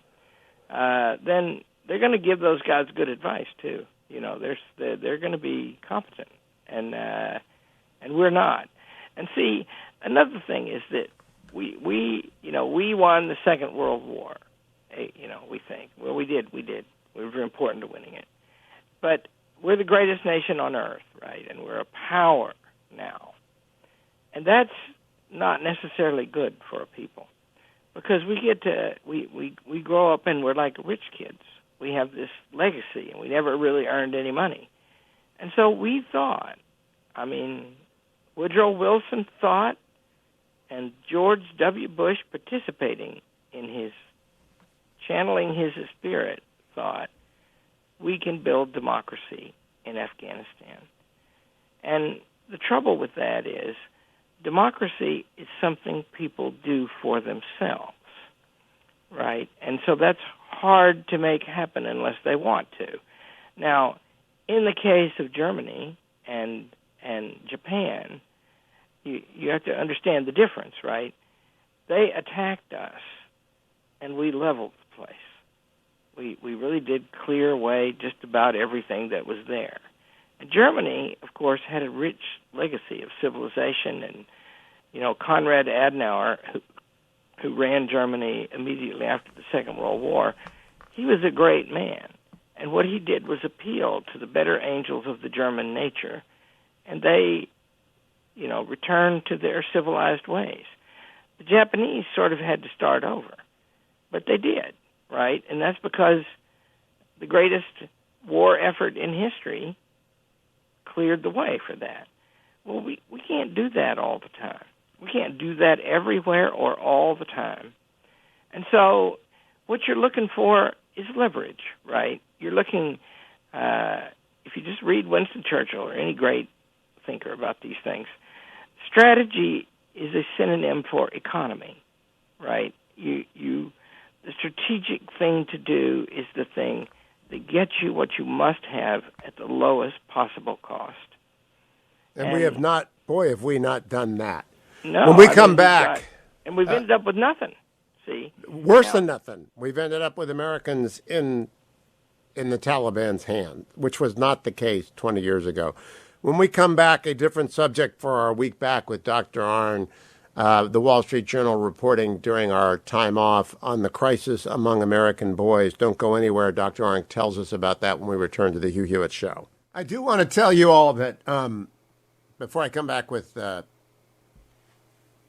Arnn, that tweet that I put out about the United Arab Emirates and Israeli rescuing the few dozen Afghan athletes and robotics team members and human rights workers, sometimes something catches the imagination of the public. It's created 300,000 impressions on Twitter. It's been retweeted 1,700 times. Or liked 1,700 times and retweeted hundreds of times. I'm just astonished. And you know what that tells me? That tells me that people love courage. They really love courage. It's one of the reasons why the Hillsdale Dialogues works. We're often talking about big things like courage. And all of the Hillsdale Dialogues are collected podcast form. HughForHillsdale.com. Everything Hillsdale's at hillsdale.edu. Now, I myself listen to 4 podcasts a week. I listen to Orange and Brown Talk. I listen to Buckeye Talk. I listen to the College Football Playoff Show podcast, Doug Lemerises, who was just on with me. And I listen to Civilized Barking. I listen to sports podcasts. Speaking of sports, Herschel Walker is going to join Brian Westbury and Alfredo Ortiz and I in Atlanta on October 13th at AM 920, TheAnswer.com's gathering at the Atlanta History Center. So go get your tickets. Herschel and Hugh. I think that ought to be like a road show in Georgia. Herschel and Hugh. Poor Atlanta. They've had this terrible murder, just this terrible murder in the middle of town. I'll tell you about that next hour. But now I want you to add the Hillsdale Dialogues to your podcast. If you don't do 3 hours of radio a day and read books for a living, listen to the Hillsdale Dialogue. Don't forget, when you're doing podcasts, you can be walking, running, exercising, and if you've taken ReliefFactor.com, that won't hurt you. Great sponsor of the show, just like Hillsdale College. ReliefFactor.com allows you to do all that listening I just talked about, because you'll go out and you'll walk for 2 hours. Now, that, you might say to yourself, I can't do that. That'll hurt. Well, you start by walking for 5 minutes, then 6 minutes, then 7 minutes. And really, think about that. If you do that for 30 days, you'll be up to 35 minutes. If you do that for 2 months, you'll be up to an hour a day. If you do it for 2 months, you'll stop at 2 hours a day, and you'll be in great shape. And if you do it for a year, and ReliefFactor.com will allow you to do it for a year, because the minor aches and pains that come with exercise will diminish, if not vanish completely, you'll be back in shape. No matter what your age is, you should be doing that. ReliefFactor.com. Coming right back with Dr. Larry Arnn. Next hour, Professor Jesse McCarthy from Harvard joins me. His book, Who Will Pay Reparations on My Soul? But next, Dr. Arnn returns. Stay tuned. Portions of the Hugh Hewitt Show are brought to you in part by Job Creators Network. Trending now on America First with Sebastian Gorka. The commander-in-chief is the incumbent civilian president. You can't have a general as president. It is the civilian elected head of state that commands all of our national military assets, from the latest in Space Force to the Coast Guard, to our special forces. All of them, paramilitaries in the intelligence services, all of them are under the command of one man. a civilian. That man, as commander-in-chief, orders his Secretary of Defense to execute any operation. Keep up with what's trending. Subscribe today at rumble.com. Trending now on the Eric Metaxas Show.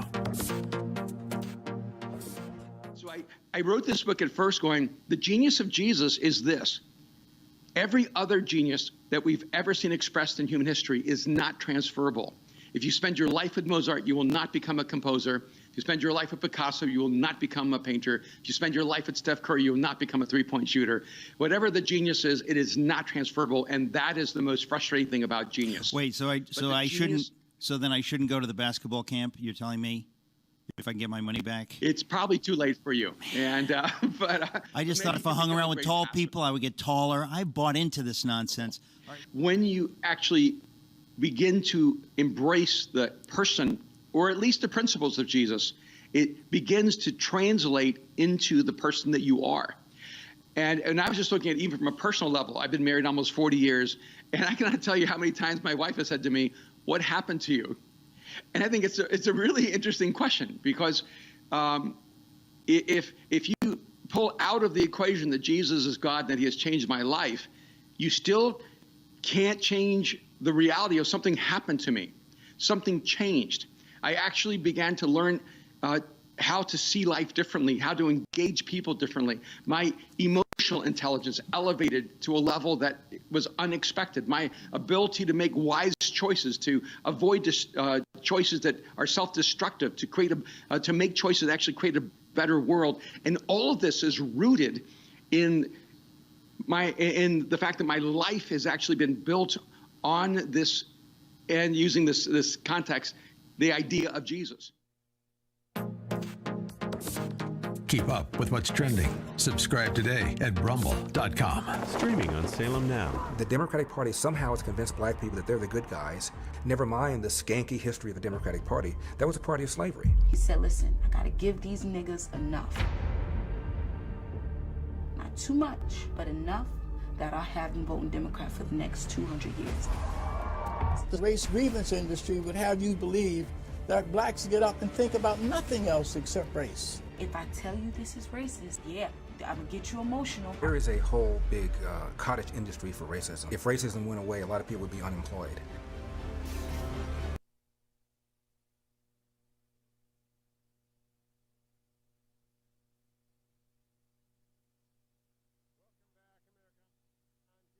Welcome back, America. I'm Hugh Hewitt. Well, Dr. Arnn, who's my guest from the Hillsdale College, president of Hillsdale College on this Hillsdale Dialogue, was away, and we were replaying our Lincoln Douglas series. The Wall Street Journal came out with a story on September the 6th titled, "A Generation of American Men Give Up on College. I Just Feel Lost." And it begins by saying men are abandoning higher education in such numbers that they now trail female college students by record levels. At the close of the 2021 academic year, women made up 59.5% of all college students, men 40.5%. This is a crisis. Dr. Arnn, first of all, is that Hillsdale College's experience? No. We have the same number of boys and girls, and they're admitted on the same academic standards. And we don't why is the rest of American college? I mean, the numbers are startling. I didn't know this. I believe the Journal's reporter. It's by Douglas Belkin, good reporter. What has happened that the rest of America's colleges have fallen into a demographic pit? If you read, first of all, men they're being suppressed, right? So if you read, diversity, all these colleges have these diversity, inclusion, whatever it is, offices. And the first effect of that is, instead of emphasizing what people have in common, their humanity, which is the basis of college education, you emphasize accidental factors about them, their color, their sex, stuff like that. But then the second thing is, because this movement is actually a weapon of what has been thought to be dominant, then you could just put, when they come out with orders about things they're going to do in these colleges, they should all be labeled boys beware, right? And so boys are not welcome. Well, I was you've cut me to the quick because that's where I was going to go. Yeah. Boys are smart. Boys don't go where they're not wanted, and they don't go where they don't learn anything that will allow them to make a living to support a family. I believe that's a deeply ingrained instinct among men, is that they're going to have to support a family if they're going to be true men. And if they're going to be true men, and college wastes 4 years, many quotes in this story about boys saying, well, I can make $15 an hour at the Amazon warehouse. Why would I go to remote college? Is that part of it? Oh, yeah. Well, you're not, I mean, the code around here is we encourage the men to become manly. And one of there are many precepts to what that means, but one of the things it means is it is unmanly ever to force a woman in any respect, right? You shouldn't really force men either, but they'll punch you in the nose and you can punch them back if you want to. But in other words, the responsibilities that are theirs are important. They're not more important than the responsibilities that are women's. They're less important. But the responsibilities that are women's are also male responsibilities. They're supposed to help take care of them, and they've got to do their work, and we're to help them. And in the end, in a good marriage, they help each other, right? So that we're just we're oppressing them, and they're. Had you read this story? Were you aware of these numbers? No, well, I knew about the numbers. Yeah, the numbers are all over the place. I mean, we sort of marvel at our numbers because we actually get a few more applications from boys than girls, and right now, boys outnumber girls at Hillsdale College by a little bit. I have a friend who did what you do now, was captain of a college for a long time, president of a college. And he told me that you couldn't get to the 60-40 number or your college would collapse. That if the women became a 60-40 dominant, it would collapse. Well, they're all 60-40 dominant now. Well, one of the things that happens in college is that, girls and boys are interested in each other. And, how do you navigate that? And especially in the academic world, the rules, such as they are so obscure. And, here, we have sexual conflicts here sometimes, right? Bound to have, right? We don't have very many, but we're very tough on any use of force. As you should be. Or alcohol, as you should be, right? And on the other hand, you have to find out the facts, and you usually can, because people around here tell the truth. And that's an amazing thing. I want to end on that note. I have an experience of sitting down with a student in an office and asking them a direct question and having them lie to me. You see, that is, and so to everyone, repair to hillsdale.edu. When we come back next week, we're going to talk about this tangentially with Glenn Elmers. By the way, do you know this scoundrel? Is he up there at Hillsdale too? Elmers? Yeah. Well, no, Glenn is younger than I am, as is everyone else, and he worked at the Claremont Institute for me for 15 years. Then he went into the government, and then I dragged him out of the government to write this book. So we have helped support this book, but he doesn't work at Hillsdale College. Well, this book, The Soul of Politics, is what we talk about next week and for a few weeks, and you will not want to miss that. The Hillsdale Dialogues are back live. Thank you, America. Stay tuned to the Hugh Hewitt Show.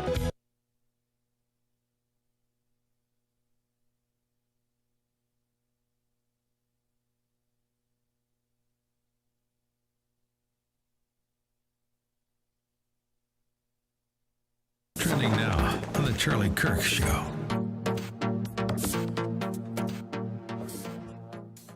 But Nicki Minaj is different because Nicki Minaj can't be controlled by the masters of the universe. They tried to suspend her from Twitter. They tried to kick her off of social media because of what she said.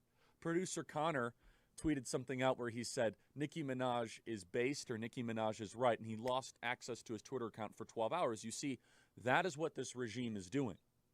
They are clamping down on resistance. So Nicki Minaj did this Instagram live video. To give you an idea of how popular she is, she had 90,000 people watching an Instagram live video of where she was just literally, the phone was just showing her ceiling and she was talking. Cut 77, Nicki Minaj says the obvious, something that we've been saying on this program for years. It's scary when they say you can't ask questions about anything. Nicki Minaj, welcome to the revolution. Cut 77. I simply said we should be able to ask questions and speak.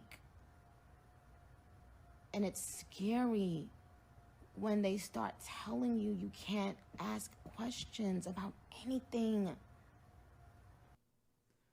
Of course you can't ask questions about anything. Nicki, you're a little late to the party here, but welcome. In a unusual turn of events, we now have this broad-based coalition of people that are together, of Robert F. Kennedy Jr., who's asking questions. Again, I don't endorse everything he says. I just think it's interesting. The son of Bobby Kennedy is asking questions. Keep up with what's trending. Subscribe on YouTube and at rumble.com. The most powerful organs of the state are not merely corrupt, but that they've been weaponized. We are now all rooting for his success. That's not what happened. It was a complete ambush. I thought it's early enough. Let's just send a couple guys over. And the audience was, ha, ha, ha, ha. How funny to set up an innocent man. It divided the country in ways that people can't imagine. It's inspired massive violence. Look for Salem Now in the App Store or go to salemnow.com. Trending now on America First with Sebastian Gorka. The accusations were outlandish, coming as they do from a book that isn't even released yet, co-authored by Bob Woodward, who has been irrelevant for the last 40 years, has published books that are based upon supposition and tissues of lies, because this man has no access, especially to a conservative administration like President Trump's. But like those broken clocks that are right twice a day, it seems that this story, that General Milley, 2 days after the events of January the 6th, called up General Lee of the People's Liberation Army of Communist China to assure them that he would give them a heads up if President Trump, his commander, decided to attack China, is the definition of giving aid and support to our enemies. It is the textbook legal definition of treason. Earlier today, the office of the Chairman of the Joint Chiefs, who, let's be clear here, for those who are not wonks in the swamp, who haven't spent decades in national security, we have a peculiar system in the United States. What you just heard from Kirby, the Chief of the Defense Staff, is a lie. We do not have a senior uniformed officer in the chain of command like other nations do. The Constitution is crystal clear. America has one commander-in-chief. It's not the Speaker of the House. Keep up with what's trending. Subscribe today at rumble.com. His most amazing discoveries thought to be written in a lost journal. Now, in the right hands, it could revolutionize the 21st century, but in the wrong hands,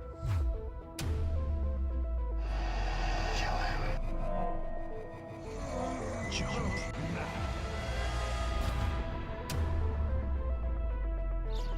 If you can stop an earthquake, doesn't that mean you could start one too? that's why that notebook should never fall into the wrong hands. There's an old brown battered notebook in my office at work. You have to find it, take it, and keep it hidden at all costs. The G20 leaders meeting downtown, they're in danger. In fact, the whole of downtown could be in danger. If we are to build the superhuman, we must first eliminate those who are flawed. People are created equally.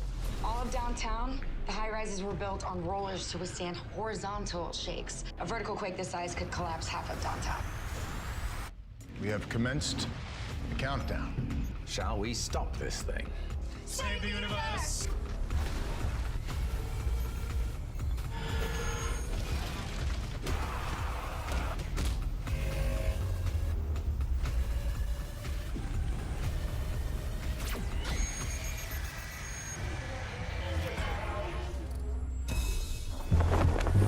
Powerful organs of the state are not merely corrupt, but that they've been weaponized to go after perceived domestic enemies. And that's very scary. Our constitutional democracy enshrines the peaceful transfer of power. We are now all rooting for his success. The peaceful transition of power is one of the hallmarks of our democracy. We don't live in the United States of America as any of us would like to understand it. We have a peaceful transition of power process. That's not what happened. They interviewed General Flynn, and they did it in what was a complete ambush. I thought it's early enough. Let's just send a couple guys over. And the audience was, ha, ha, ha, ha. How funny to set up an innocent man. This is what third world security states do. They spy on their political opponents like this. This is part of a concerted Russian influence operation. Russian interference. They colluded. They were in on it. He would constantly say, I have seen evidence of collusion. Until this is released, I can't comment. I can't go into the particulars. Russians, I'm not going to be specific as. But he knew he could just say it on TV and then hide behind, well, it's all classified, I can't get into it. Well, it's classified. You can't see it. Collusion. You just got to be willing to see it. New York's Daily News ran this front page, Trump is Hitler. How could 62 million Americans vote for Hitler? Are 62 million Americans Nazis? We really almost thought it was a joke. Like, really, you're not going to accept that you lost this election? Then they see the Russia collusion narrative sitting right there in front of them and say, why don't we just say that he cheated? It divided the country in ways that people can't imagine. It's inspired massive violence. It's given people who are bad faith actors a license to do whatever they want because they literally feel like they're fighting Russian spies and Nazis. Russiagate has been the most egregious abuse of everything that was supposed to have been good about our government. The thing that they were investigating the Trump campaign for is what they themselves were doing.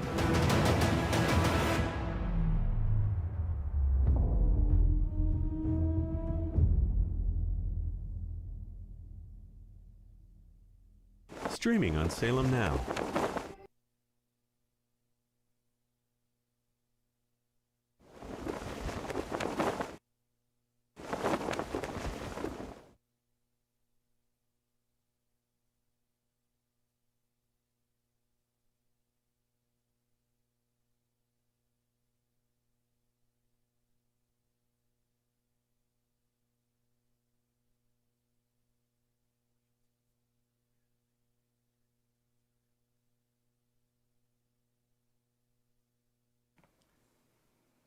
Morning glory, America. Bonjour, hi, Canada. Hugh Hewitt inside the Beltway on this Friday.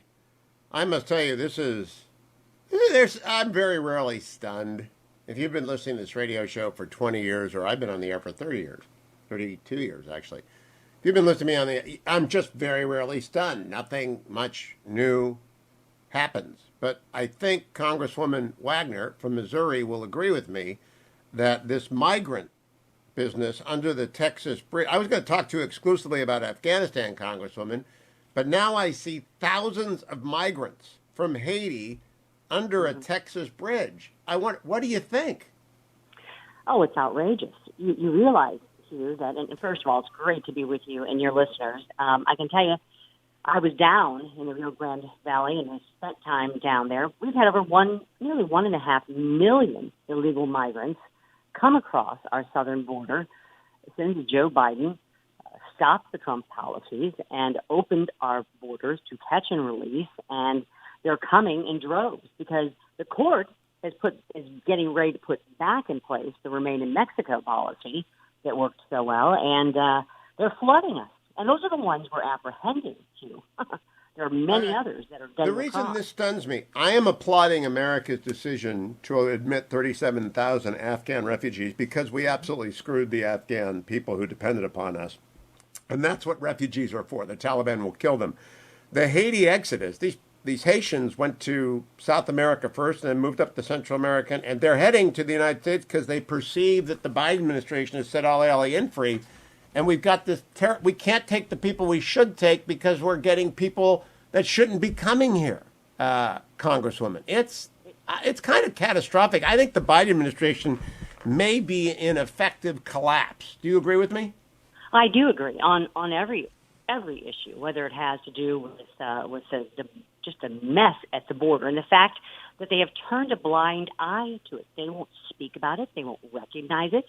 I was down there with 20-year veterans of our Border Patrol that say they feel abandoned by their American government and by this administration. And I'll tell you, I got on planes from McAllen, Texas. Everybody had an envelope. They were being sent right into the interior. Every single state, even Missouri, my state, in the middle, we are all border states as a result of Joe Biden's foreign policy. You can go into inflation. You can go into this incredible outrageous spending that he's doing.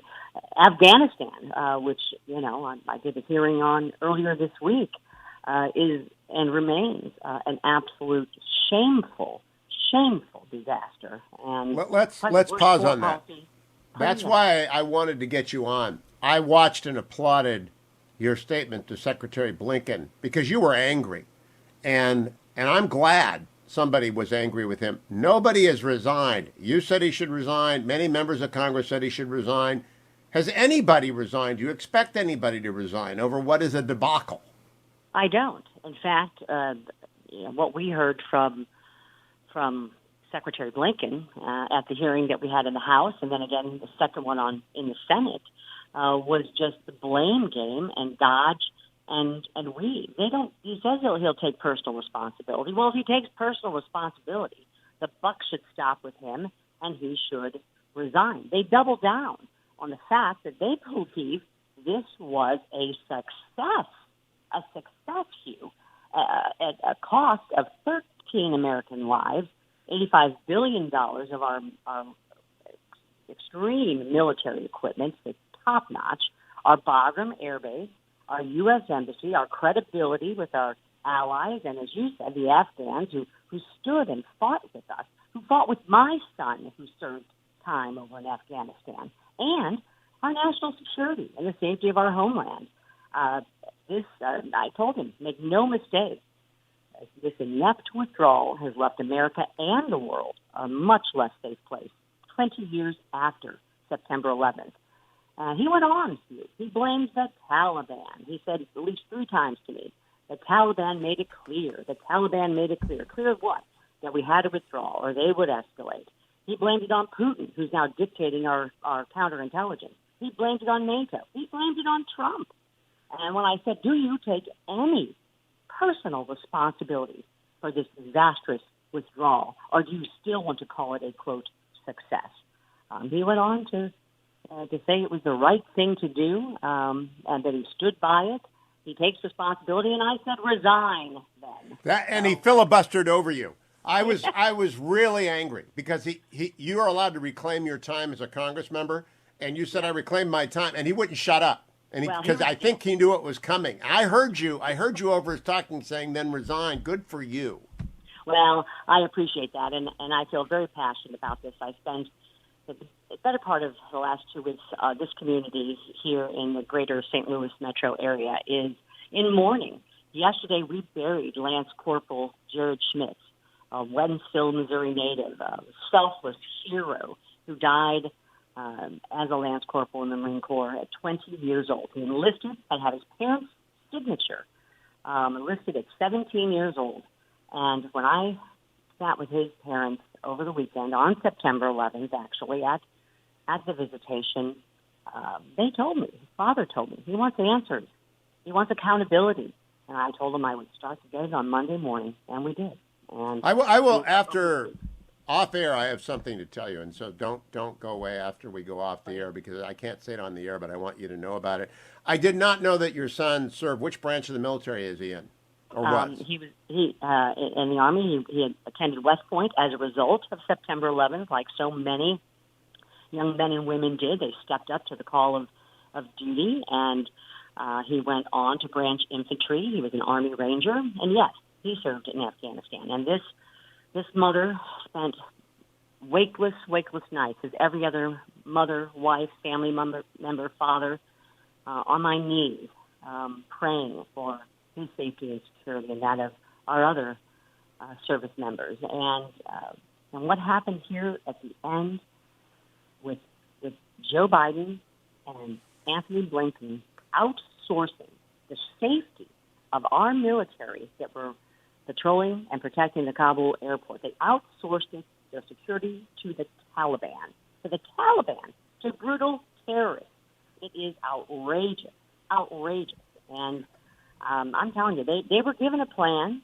They had a plan for withdrawal and drawdown that was left them, that was conditions-based, and instead they made it a chaotic race for the exit, Hugh, and that's what we witnessed. What does your son think of what has happened over the last 7 weeks, Congresswoman Wagner? Well, we wrote an op-ed together. I didn't know that. On Fox News about the interpreters early on. As soon as Bagram was handed over, he called me and said, "This is it, Mom. This is going to get bad." And he was right. And he was worried about the interpreters that he talked about. It's a very poignant piece. I'll send it to you, or you can look it up. It was on FoxNews.com, and he... I can find that. Yeah, I will. Yeah, what's his first name? His name is Raymond Wagner. Okay, I'll find Raymond and Ann. I can do that. Okay. And but yes, I mean, we have so many at our district office that we're hearing from, that veterans that need help and services. They've been triggered by this. They are sick. They wonder if their service meant something. We're doing everything we can to tell them their service did matter. Their fight for freedom and for liberty matters, and that we honor their service, just as we honored the service of Lance Corporal Jared Schmitz this week when he was laid to rest at Jefferson Barracks here in Missouri 2nd District. I talked to an Afghan in America yesterday, and that's what I want to tell you about off air afterwards. And this Afghan told me that for 20 years, a generation of freedom-loving Afghans has grown up because of the efforts of your son and every other American member of the military, both who served in Afghanistan, who are served in the support rank, and that might make a difference in how long the Taliban can hold on to power. So they did not. It's not wasted. It was so important. Do you think they know that? I don't know. I hope so.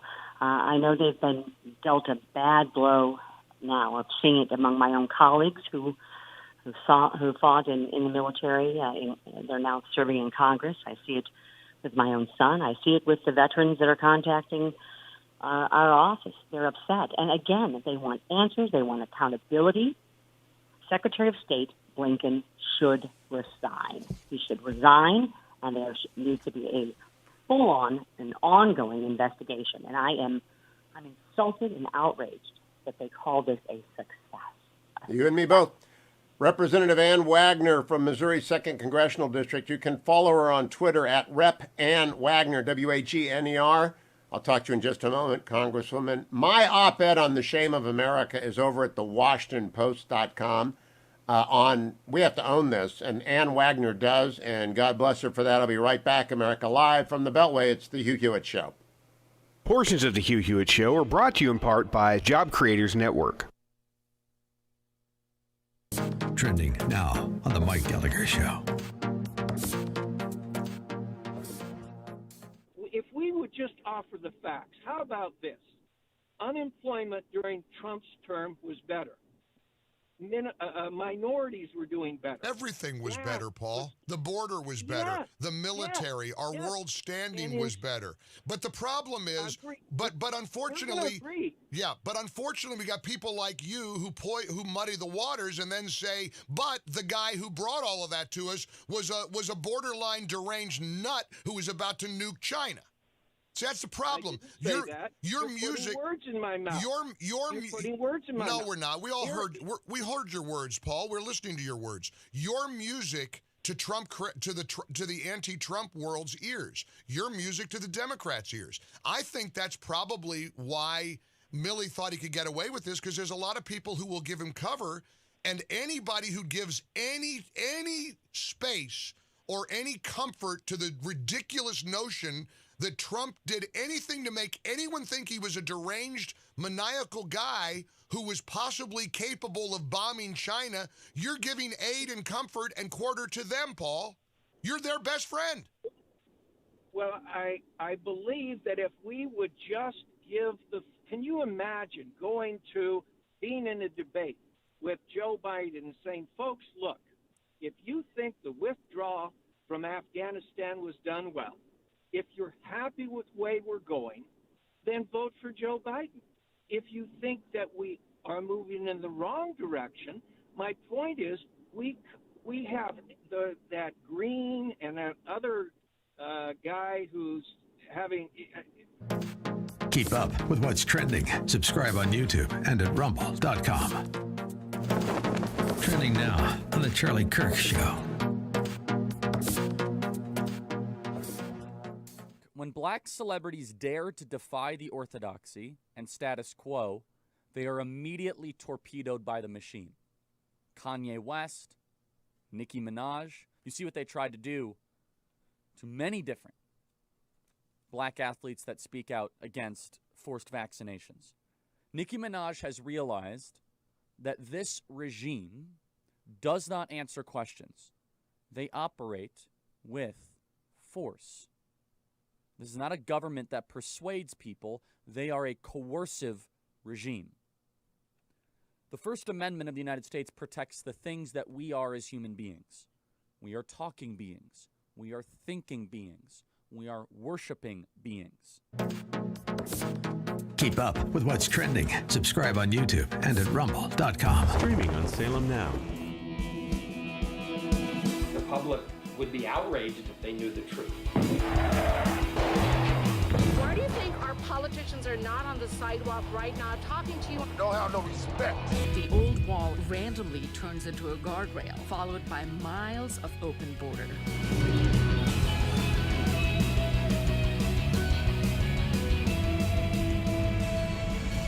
Human trafficking.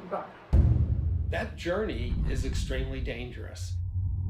The 7-year-old girl died in the desert. From the country of India. A great pillar of the community was killed by a man who had been deported at least twice. This little urn contains the ashes of my son. His dreams cut short forever. We're so worried about other countries' problems, and we don't even focus on our own. Look for Salem Now in the App Store or go to salemnow.com. Trending now. Genius. This most amazing discovery. Even worse than being poor.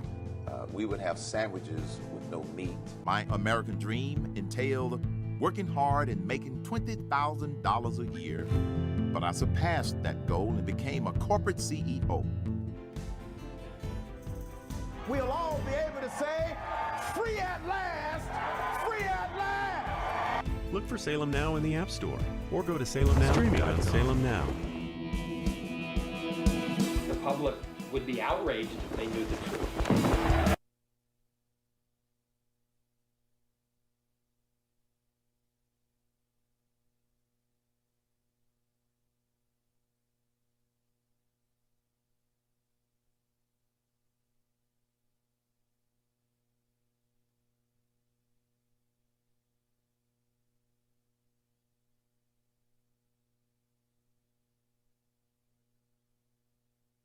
Joe, Tarzana Joe. Hello, Joe. Good Friday to you. Good Friday to you, and thank you, for having an optimist on your show this week. One. Boy, do we need him now. And it got me thinking. The votes have been collected and the count has been completed. The bid to save our state has been resoundingly defeated.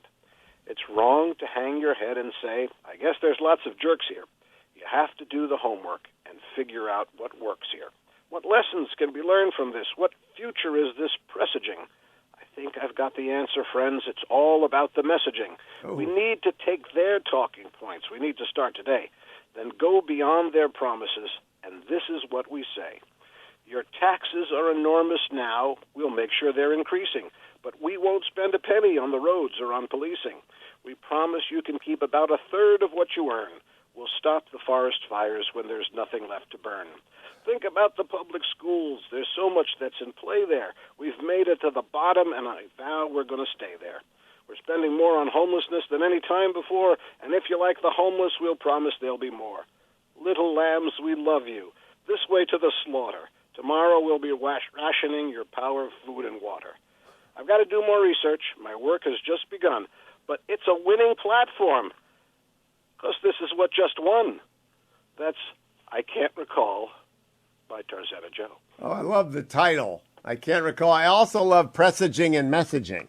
Thank you so much. That is actually kind of a very novel and I think hitherto unused Tarzana Joeism. Well, we always look for an unusual rhyme. We look for the unusual wherever we are. And in California, we generally find it. Well, that's a chuckle, and we needed a chuckle after this week and this month, Joe. I appreciate it. TarzanaJoe.com is where you will find, what's it called? I want a poem, but I've had another hack, so another? If people want to get in touch with me, yes. If people want to get in touch with me, it's TarzanaJoe@Reagan.com or TarzanaJoe@Hotmail.com or the Tarzana Joe Facebook page. I've come up with alternate ways to reach me because I'm an optimist. Okay, well, I will say TarzanaJoe@Hotmail.com, TarzanaJoe@Reagan.com, or on Facebook, Tarzana Joe. Thank you, Joe. Thank you. And would the person who's been hacking Joe please stop? I want to tell you about our sponsor, Job Creators Network Bus Tour. Now, I'm going to be with Alfredo Ortiz and Brian Westbury and Herschel Walker in Atlanta on October 13th at the Atlanta History Center. You get your tickets at am920theanswer.com. Herschel and Hugh. We ought to just call it Herschel and Hugh. Now, he doesn't know much about Ohio State football, and clearly the better program is in Columbus. But we'll talk about that in Atlanta because I'm not afraid. I'm not afraid. I'm not. I'll tell him straight up. Herschel, too bad you didn't go to Ohio State. JCN, Job Creators Network, is sponsoring the Atlanta History Center AM 920 The Answer event, to which you can get a ticket at am920theanswer.com. But they're also sponsoring the jcnbustour.com because they're going all around the country because this tax bill will kill us. It will. It'll kill us. We got 5% unemployment. After we've spent $7 trillion, they want to spend another $3 trillion. And inflation is at 5% and going up. In Great Britain, it's going to be up higher. The Job Creators Network is putting a bus tour together. Find out where. jcnbustour.com. jcnbustour.com. Let me also tell you about this story in the National Review this morning. It's a wow story. It's by the one and only Andrew C. McCarthy. The real story in Special Counsel John Durham's indictment of Democratic lawyer Michael Sussman. He was Hillary's lawyer. You know, the whole Russia hoax, Russia collusion? Well, Durham brought an indictment yesterday for a false statement against a Clinton lawyer. McCarthy writes, it is unusual for a one-count false statement charge, but which can be alleged in a paragraph, to be presented as a 27-page speaking indictment. But Durham wrote a highly detailed account of the facts and circumstances surrounding the false statements charge. It is significant in it that he tells us far more about his investigation. Here's where the prosecutor appears to be going. The Trump-Russia collusion narrative was essentially a fabrication of the Clinton campaign that was peddled to the FBI and the media by agents of the Clinton campaign, particularly its lawyers at Perkins Coie, and they did not actually believe there was much. Go read this story. It's wow, and come back, because Professor Jesse McCarthy of Harvard, author of The Fugitives, a novel, and Who Will Pay Reparations on My Soul, a collection of essays, is next on The Hugh Hewitt Show.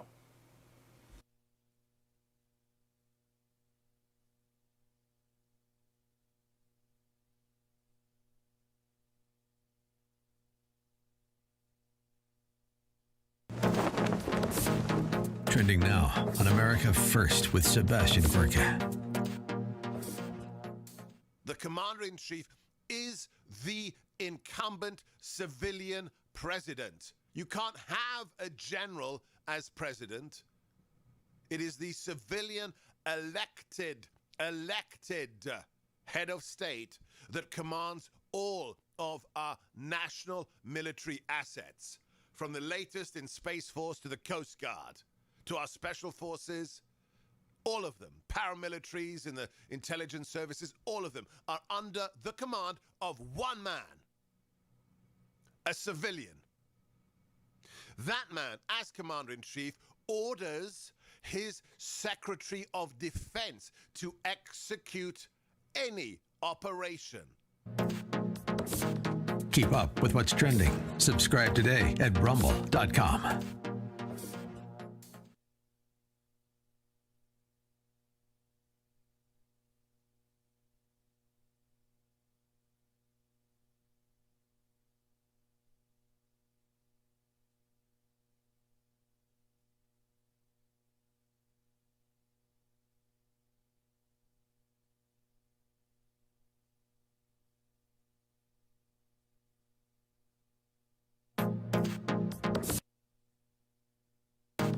Trending now on the Eric Metaxas Show. So I wrote this book at first going, the genius of Jesus is this. Every other genius that we've ever seen expressed in human history is not transferable. If you spend your life with Mozart, you will not become a composer. If you spend your life with Picasso, you will not become a painter. If you spend your life with Steph Curry, you will not become a three-point shooter. Whatever the genius is, it is not transferable, and that is the most frustrating thing about genius. Wait, so then I shouldn't go to the basketball camp? You're telling me, if I can get my money back? It's probably too late for you. And I just thought if I hung around with tall people, I would get taller. I bought into this nonsense.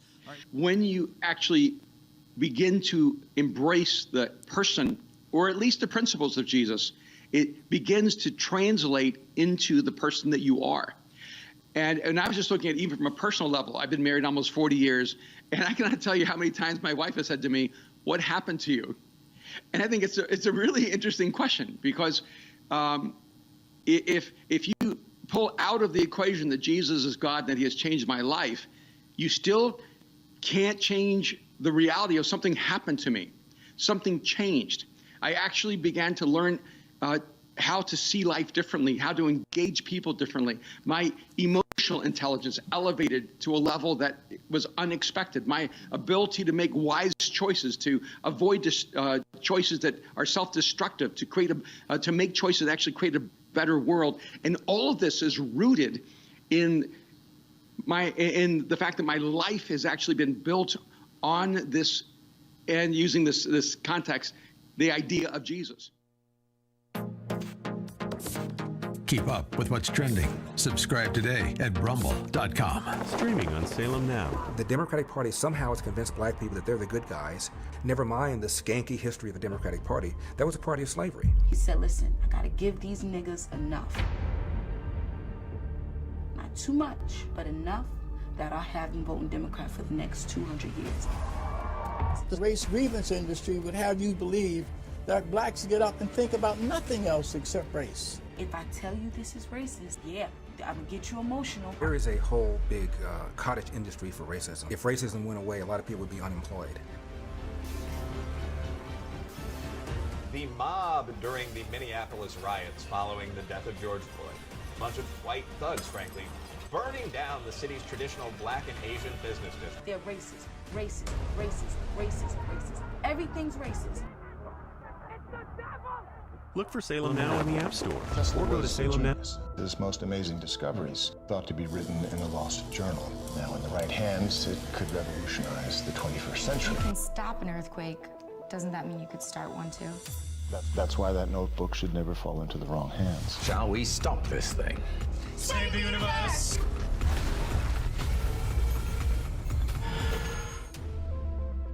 Look for Salem Now in the App Store, or go to salemnow.com. This family can pick you up every time you fall.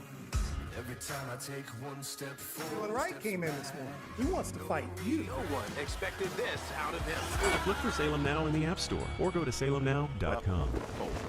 Which is even worse than being poor.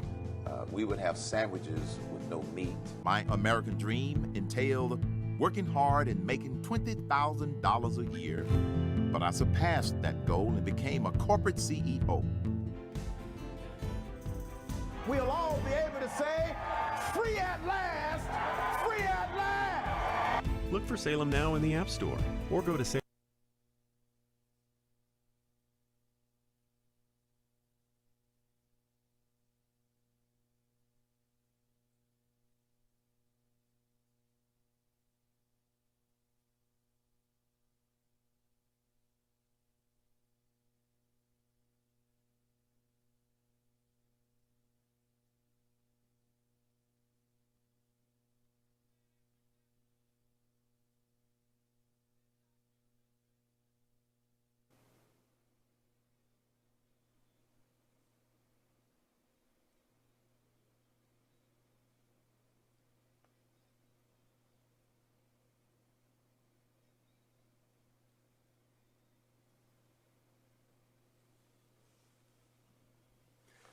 Welcome back, America. I'm Hugh Hewitt. The interview with Hugh Hewitt today is with Professor Jesse McCarthy. Professor McCarthy is a member of the faculty at Harvard in the English department and in the Department of African and African American Studies. He's the author of a brand new novel, The Fugitives, which I have not read, and a collection of essays named for the song you just heard by Gil Scott-Heron, Who Will Pay Reparations on My Soul. Professor McCarthy, welcome to the Hugh Hewitt Show. Good morning, Hugh. It's good to be with you.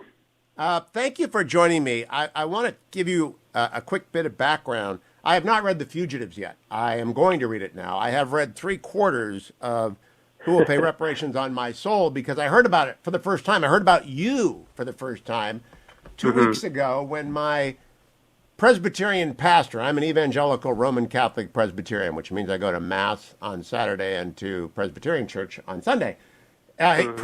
He preached a sermon that cited Afro-pessimism. And I said, what? Who is Jesse McCarthy? So please apologize. Accept my apology for not knowing.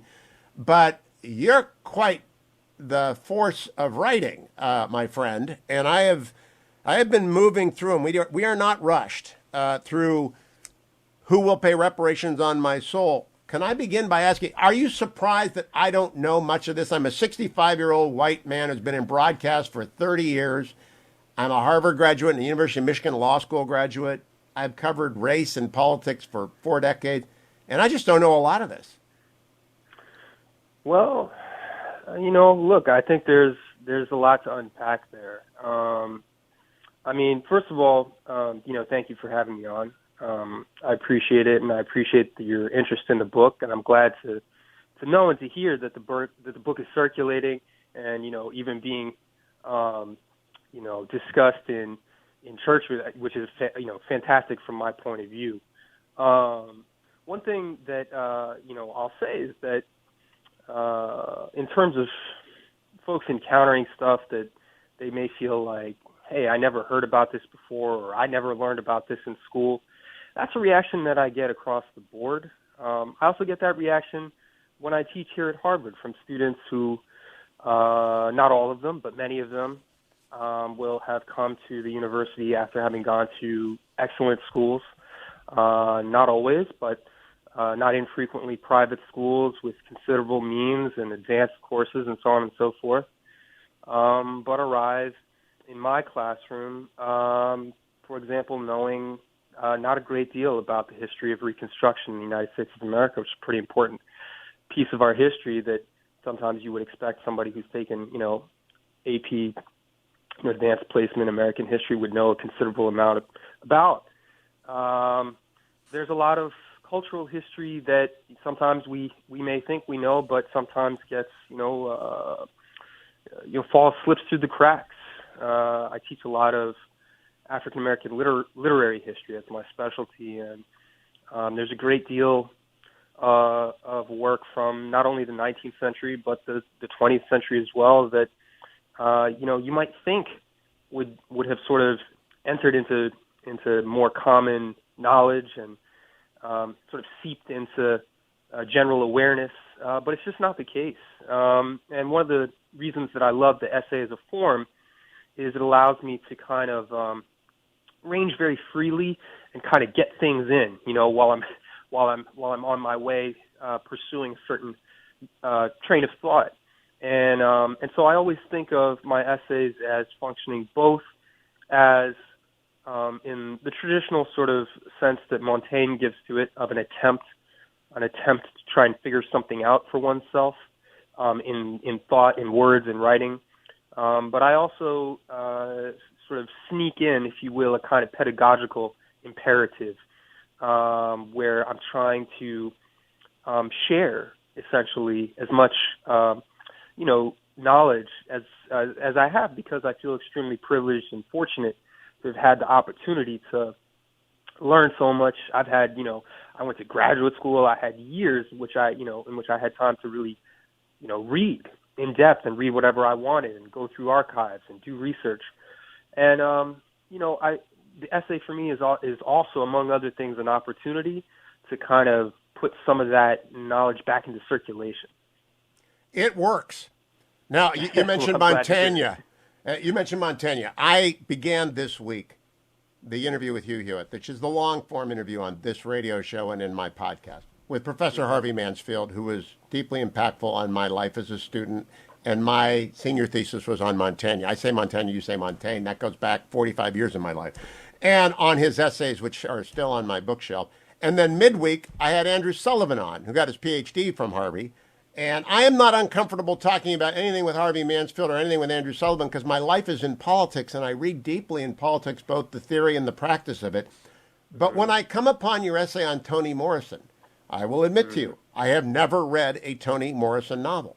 And one of my questions after reading your essay is, am I ignorant? Is she that important to the form of the novel? I've read War and Peace. I've read Moby Dick. I want to be smart about the form of the novel. I've never read a Toni Morrison novel. Am I just ignorant? It's okay to say yes. Well, it depends on how you want to think about the term ignorant. I mean, the short answer is yes. Okay, but that's not really the useful answer. It's not wrong, but it's not the most useful answer. I think a better answer is, or a better set of questions involves how it comes to pass that somebody who has had the opportunity, for example, to study with Harvey Mansfield, and who, what state did you grow up in? Ohio. I'm a Roman Catholic Ohioan who's lived in California for 35 years. I've read Baldwin, by the way. Do you know where Toni Morrison is from? She's from Ohio. I know now because of your essay. Okay. I know she was an editor at Random House. I now know I'm going to read Toni Morrison because I know she got in a fight with Updike, and I've read Updike. And then I went and read what Updike wrote about her, and then I read what people wrote about Updike for writing that about her because of your essay. So your essay works. No, and I'm glad to hear that. I'm very glad to hear that's one of the reasons why I write, what I write. But I guess one of the things I would say is, it's worth thinking about, though, like how it happens that somebody with your kind of life trajectory, which is a relatively, impressive one, and also one that I think lots of people can imagine, relating to parts of, okay? How it comes to pass that probably the greatest American novelist, specifically novelists working in the form of a novel that our country has produced, let's say in the last half century, who's also from your own home state, who also happens to have won the Nobel Prize for Literature, if that kind of thing matters in terms of recognition, who also happens to write about, one of the central one of the central themes of the nation of which you are a part. And I don't know, maybe I'm going out on a limb here, but I'm going to assume that you're decently patriotic, right? You care about the United States of America to some extent. You identify with it. It means something to you to be an American, right? Yes. Right. Well, I mean, race and the life of African Americans and black people is at the center of that history, like at the deepest core, at every single phase of this nation. And this is one of the foremost, if not the foremost, novelist on this particular question that this nation has ever produced, and happens to be from your own home state, and even investigate the lives. I will tell you how that happens. This is an interview. It's about how that happens. It's an interview. It's not a dialectic. I want to get to your other essays. Okay. That happens because when I go to Harvard, the core curriculum does not require me to read Toni Morrison. I do take one English class, which is the great novels of the 20s and 30s. I'd never read John Dos Passos. I had never read Edith Wharton. Sure. There isn't an African-American writer in that canon. So my one brief my 3 months in the English department where I learned I should have been an English major because you can actually go through school on your back and love it. It just wasn't in the canon. And then when you get going on life, you specialize. And when you go to law school, there is no fiction in law school. So what happens is that your spectrum narrows. And so if you don't know, the Nobel Prizes mean nothing to me, Professor, because they're so incoherent. And I agree. That's fair. That's why I hesitated to even. But I don't mind being ignorant. I like to know where I'm ignorant because I can fix that. And you're doing that. But now I want to talk to you about where I'm not ignorant. Okay. I want to go to a little throwaway line that you toss in one of your essays. I'll find it. Because 1989, I'm on a subway from Midtown with Dr. John Agresto, former chairman of the National Endowment for Humanity, Susan Metz, one of the great fundraisers in the country. I'm a 35-year-old rising lawyer at this point. And John wants me to go to Red Hook with him and then to Coney Island because he grew up there, Italian-American Catholic. And we go to Red Hook. And and a New York transit cop comes up to us on the subway on a Sunday morning and says, "What are you three doing here?" Because we are just about as white can be. And we're dressed in suits and ties, etc. And he says, "I'm going to ride with you, and you're going back to Manhattan because it's not safe for you here." A line in your essay says, after college, you went to teach in Red Hook. How did that happen? Well, I went and read the Gazette story on you, and I realized that you're part of the Amherst teachers thing, and you went there for a year. What was Red Hook? That must have been about 20 years after my subway ride. It must have been around 2009. What was Red Hook like? Well, Red Hook had changed a lot. It was going through a period of what we now call gentrification. They opened an IKEA, or they were when I was there, the IKEA was not actually open yet, but they were in the process of sort of building what would be an IKEA sort of outlet down at the terminals on the waterfront there, which has helped revitalize the area to a certain extent. But what I can tell you is that, you may know that a good chunk of that neighborhood, for folks who are listening who don't know, we're talking about a neighborhood it's essentially a waterfront neighborhood in Brooklyn that is, was once a fairly vibrant and robust area. It had naturally a lot of connections to, the port and docking sort of industries. It was a place where longshoremen lived and this kind of thing. When containerization and deindustrialization, a number of other things happened, a lot of that work and labor opportunity moved to New Jersey, actually. And by the late 80s and 1990s, in conjunction with what we also refer to as the crack epidemic, that area became notorious as a particularly violent and rather despairing kind of corner of Brooklyn that was sort of abandoned and neglected, not well served. It's still not well served by public transportation. That's also been an issue down there. That's when I passed through it at its nadir. I passed through it at its nadir. Yeah. And I was teaching there at a time when they were trying to get it, back together. The neighborhood is a good chunk of it is occupied by the Franklin Delano Roosevelt houses, one of the oldest housing projects in New York City, and is almost entirely occupied by residents who either who identify either as black or Puerto Rican, traditionally at least, and certainly that was still demographically the case overwhelmingly when I was there. And you know, so I was teaching in a school, South Brooklyn Community High School, which was struggling with, and to a certain extent, you know, doing a decent job, I think, though under very difficult circumstances, with students who were essentially the generation that was kind of coming up in the wake of that. And there were still a lot of problems, with gang violence, still a lot of problems with drug use, many of the problems with that afflict, you know, many of communities that find themselves in this kind of distress and have done so for very similar historical reasons and have very similar trajectories. But my experience there was fundamentally as a high school teacher. I was teaching 11th and 12th grade English. Okay. And it was a magnificent experience because the students were extraordinary. They were extraordinarily bright, extraordinarily vibrant.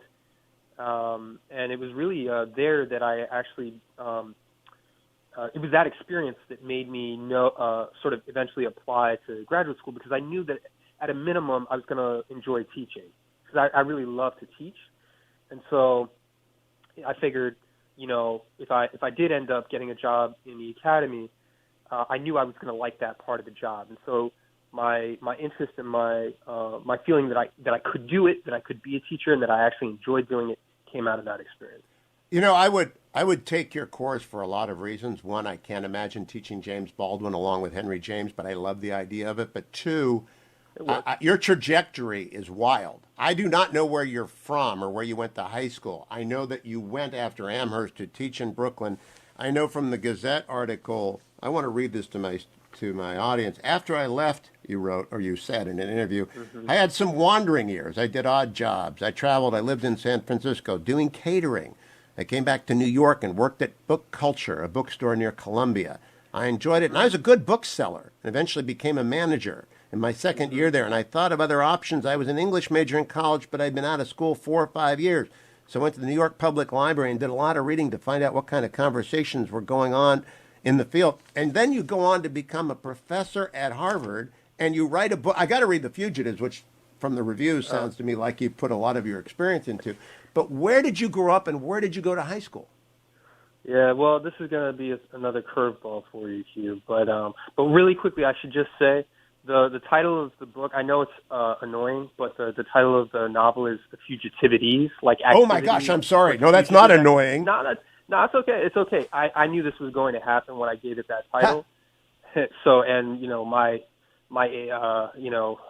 editor and lots of folks, you know, my own parents, you know, asked me to, you know, please give it a different title. So I have to live with the title that I gave it. But well, now I'll never forget it. It's actually brilliant, because now I'll never forget it. Go ahead. Yeah, well, and you know, and it fares well in search engines because it's a fairly unique word. But what I'll say is that it's a you know, my life story is completely atypical. So this is another curveball for you. My parents were actually both of my parents were journalists, and moved around internationally a lot when I was very young. But fundamentally, the important thing that happened was that we moved to Paris, France, when I was about 8 years old, and so I grew up in France. I attended bilingual schools, but I went through a good chunk of the French sort of standard system, if you will. And so, interestingly enough, part of my sort of formative education, especially around literature, actually came through reading literature from the point of view of the way the French teach it. So, you know, reading through the kind of the classic suite of French writers and poets from the. So when you write about Fanon, you're actually writing about someone with whom you have a connection in a very different way than most people who write about revolutionary stuff. Well, that's fascinating. I did not know I'll that. certainly say that I can read them in French. There's certainly Yeah, and you can read Montaigne in French, so I should listen to how you pronounce it. You know, there will be, Professor, no awkward moments, as you referenced, between Coates and Ezra. And I've known Ezra his whole life. He grew up with my daughter. They went to the same high school. So I can see Ezra being awkwardly silent when he gets hit with a curve. You can't, I'm not ashamed of being ignorant. When you're 65, you just realize it and you try and fix it. I want to get to some of your essays because I've got to get to Afro-pessimism, for example. Can I tell you, this is the most depressing essay? And I read the essay. Joseph Epstein is my favorite writer. Perhaps one of the reasons I haven't read Toni Morrison is because Joseph Epstein has not written seriously about her. I cannot get Afro-pessimism out of my head. Did you intend that?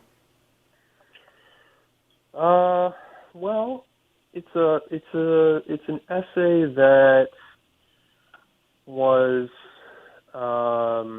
initially sort of commissioned as a review.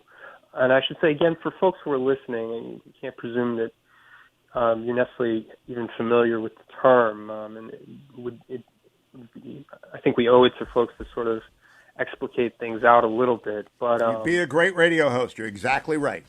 Yeah, this I had been familiar with the work of Frank Wilderson, who's a philosopher, a theorist, writer, and in certain phases of his life, in many respects, kind of very committed and very dedicated.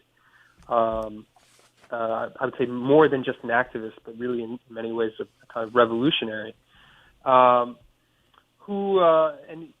there was some buzz for quite a while, especially in the circles that I'm in, that he was going to be publishing a book entitled On Afro-Pessimism, which refers to a kind of, I would say, both a set of arguments, a strain of thought within the world of contemporary Black studies that he's closely associated with. And this was going to be a book which, from the title of it, sounded like it was going to be kind of his sort of laying down his kind of philosophical case for this set of views and this set of arguments.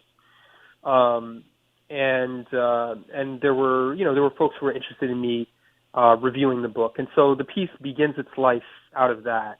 The idea was I would read this book and review it, and I read the book and was very, I think, both in a way disappointed and kind of frustrated with it because it was not quite what I had expected it would be. It was much more autobiographical in many ways than I had expected or anticipated. But I also recognized that he was thinking through some problems and touching a nerve, right? And there's a reason, and that the fact that Afro-pessimism had kept gaining traction in more and more circles and moving out of the kind of abstruse world of theory within the academy and starting to circulate more and more widely in activist circles, even occasionally in the more sort of popular press, made me think, this is a time not to, kind of duck and pretend you don't, feel invested about this, but to kind of come out and say, okay, this is